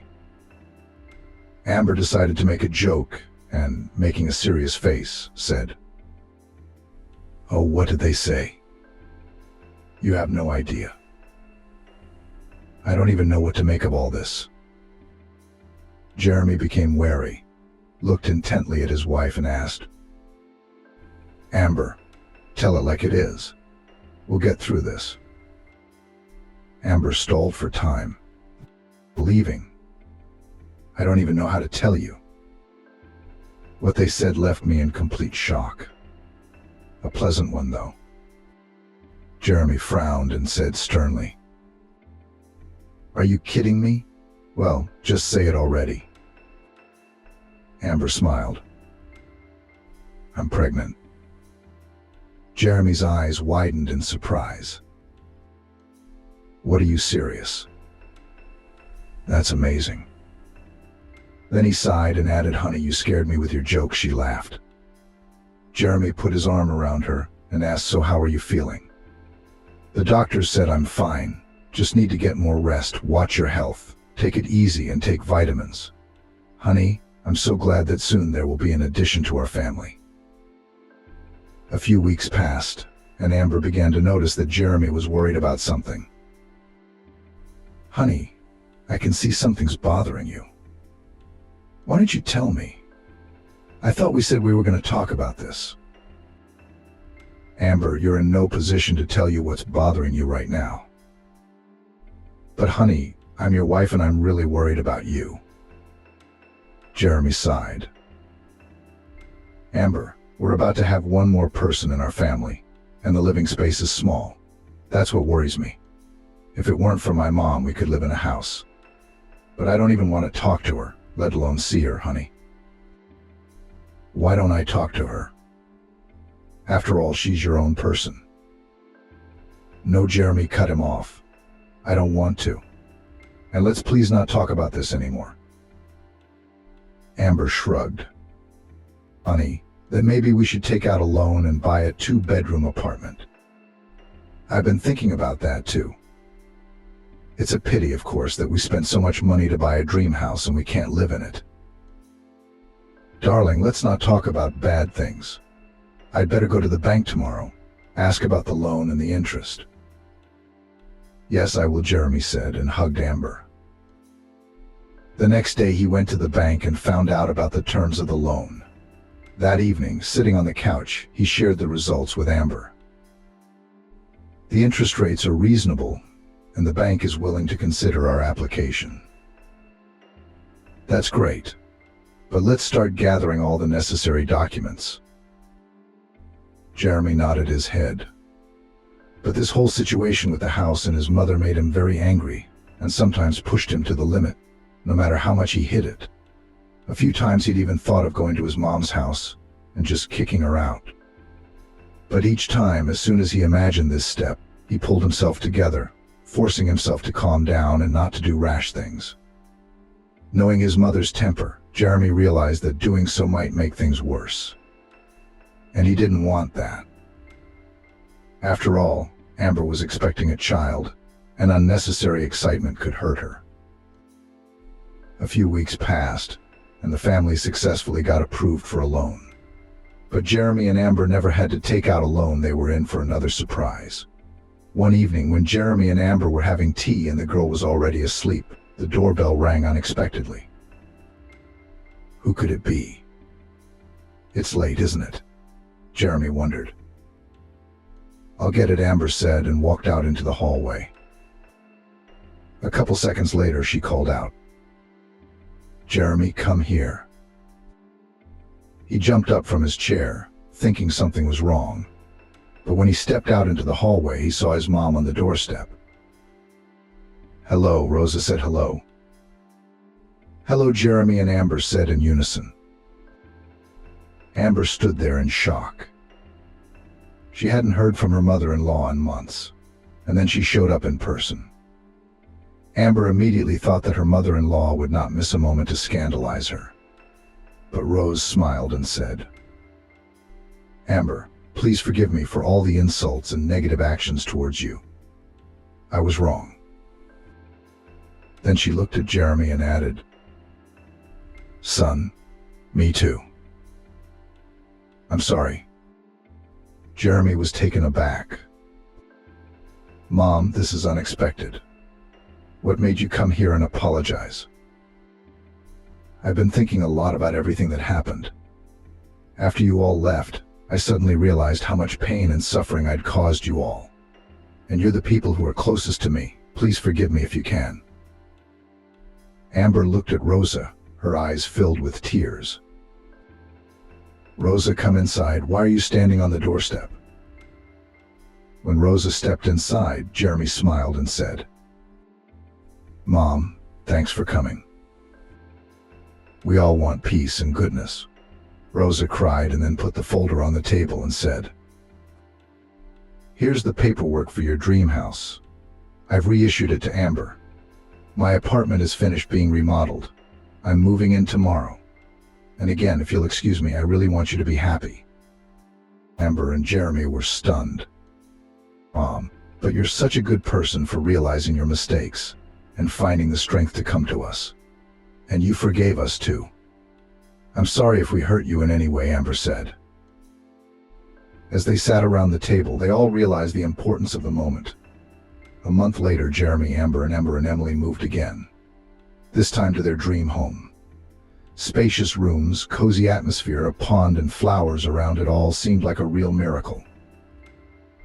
After months of uncertainty, Rosa came to visit periodically, trying her best to make things right with Amber and Emily.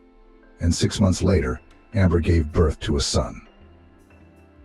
And one evening, sitting in the garden, Amber said, Darling, I still can't believe it's worked out like this. The dream house, our kids, our mom. It's all falling into place. Yes, Amber, I'm very happy about that too. And I'm very happy, Jeremy replied. They sat side by side, enjoying the quiet of country life and the peace that now reigned in their lives. Rose, watching them from the window, smiled. Her heart was filled with joy and pride for her son and his family. She realized that love and forgiveness can work wonders.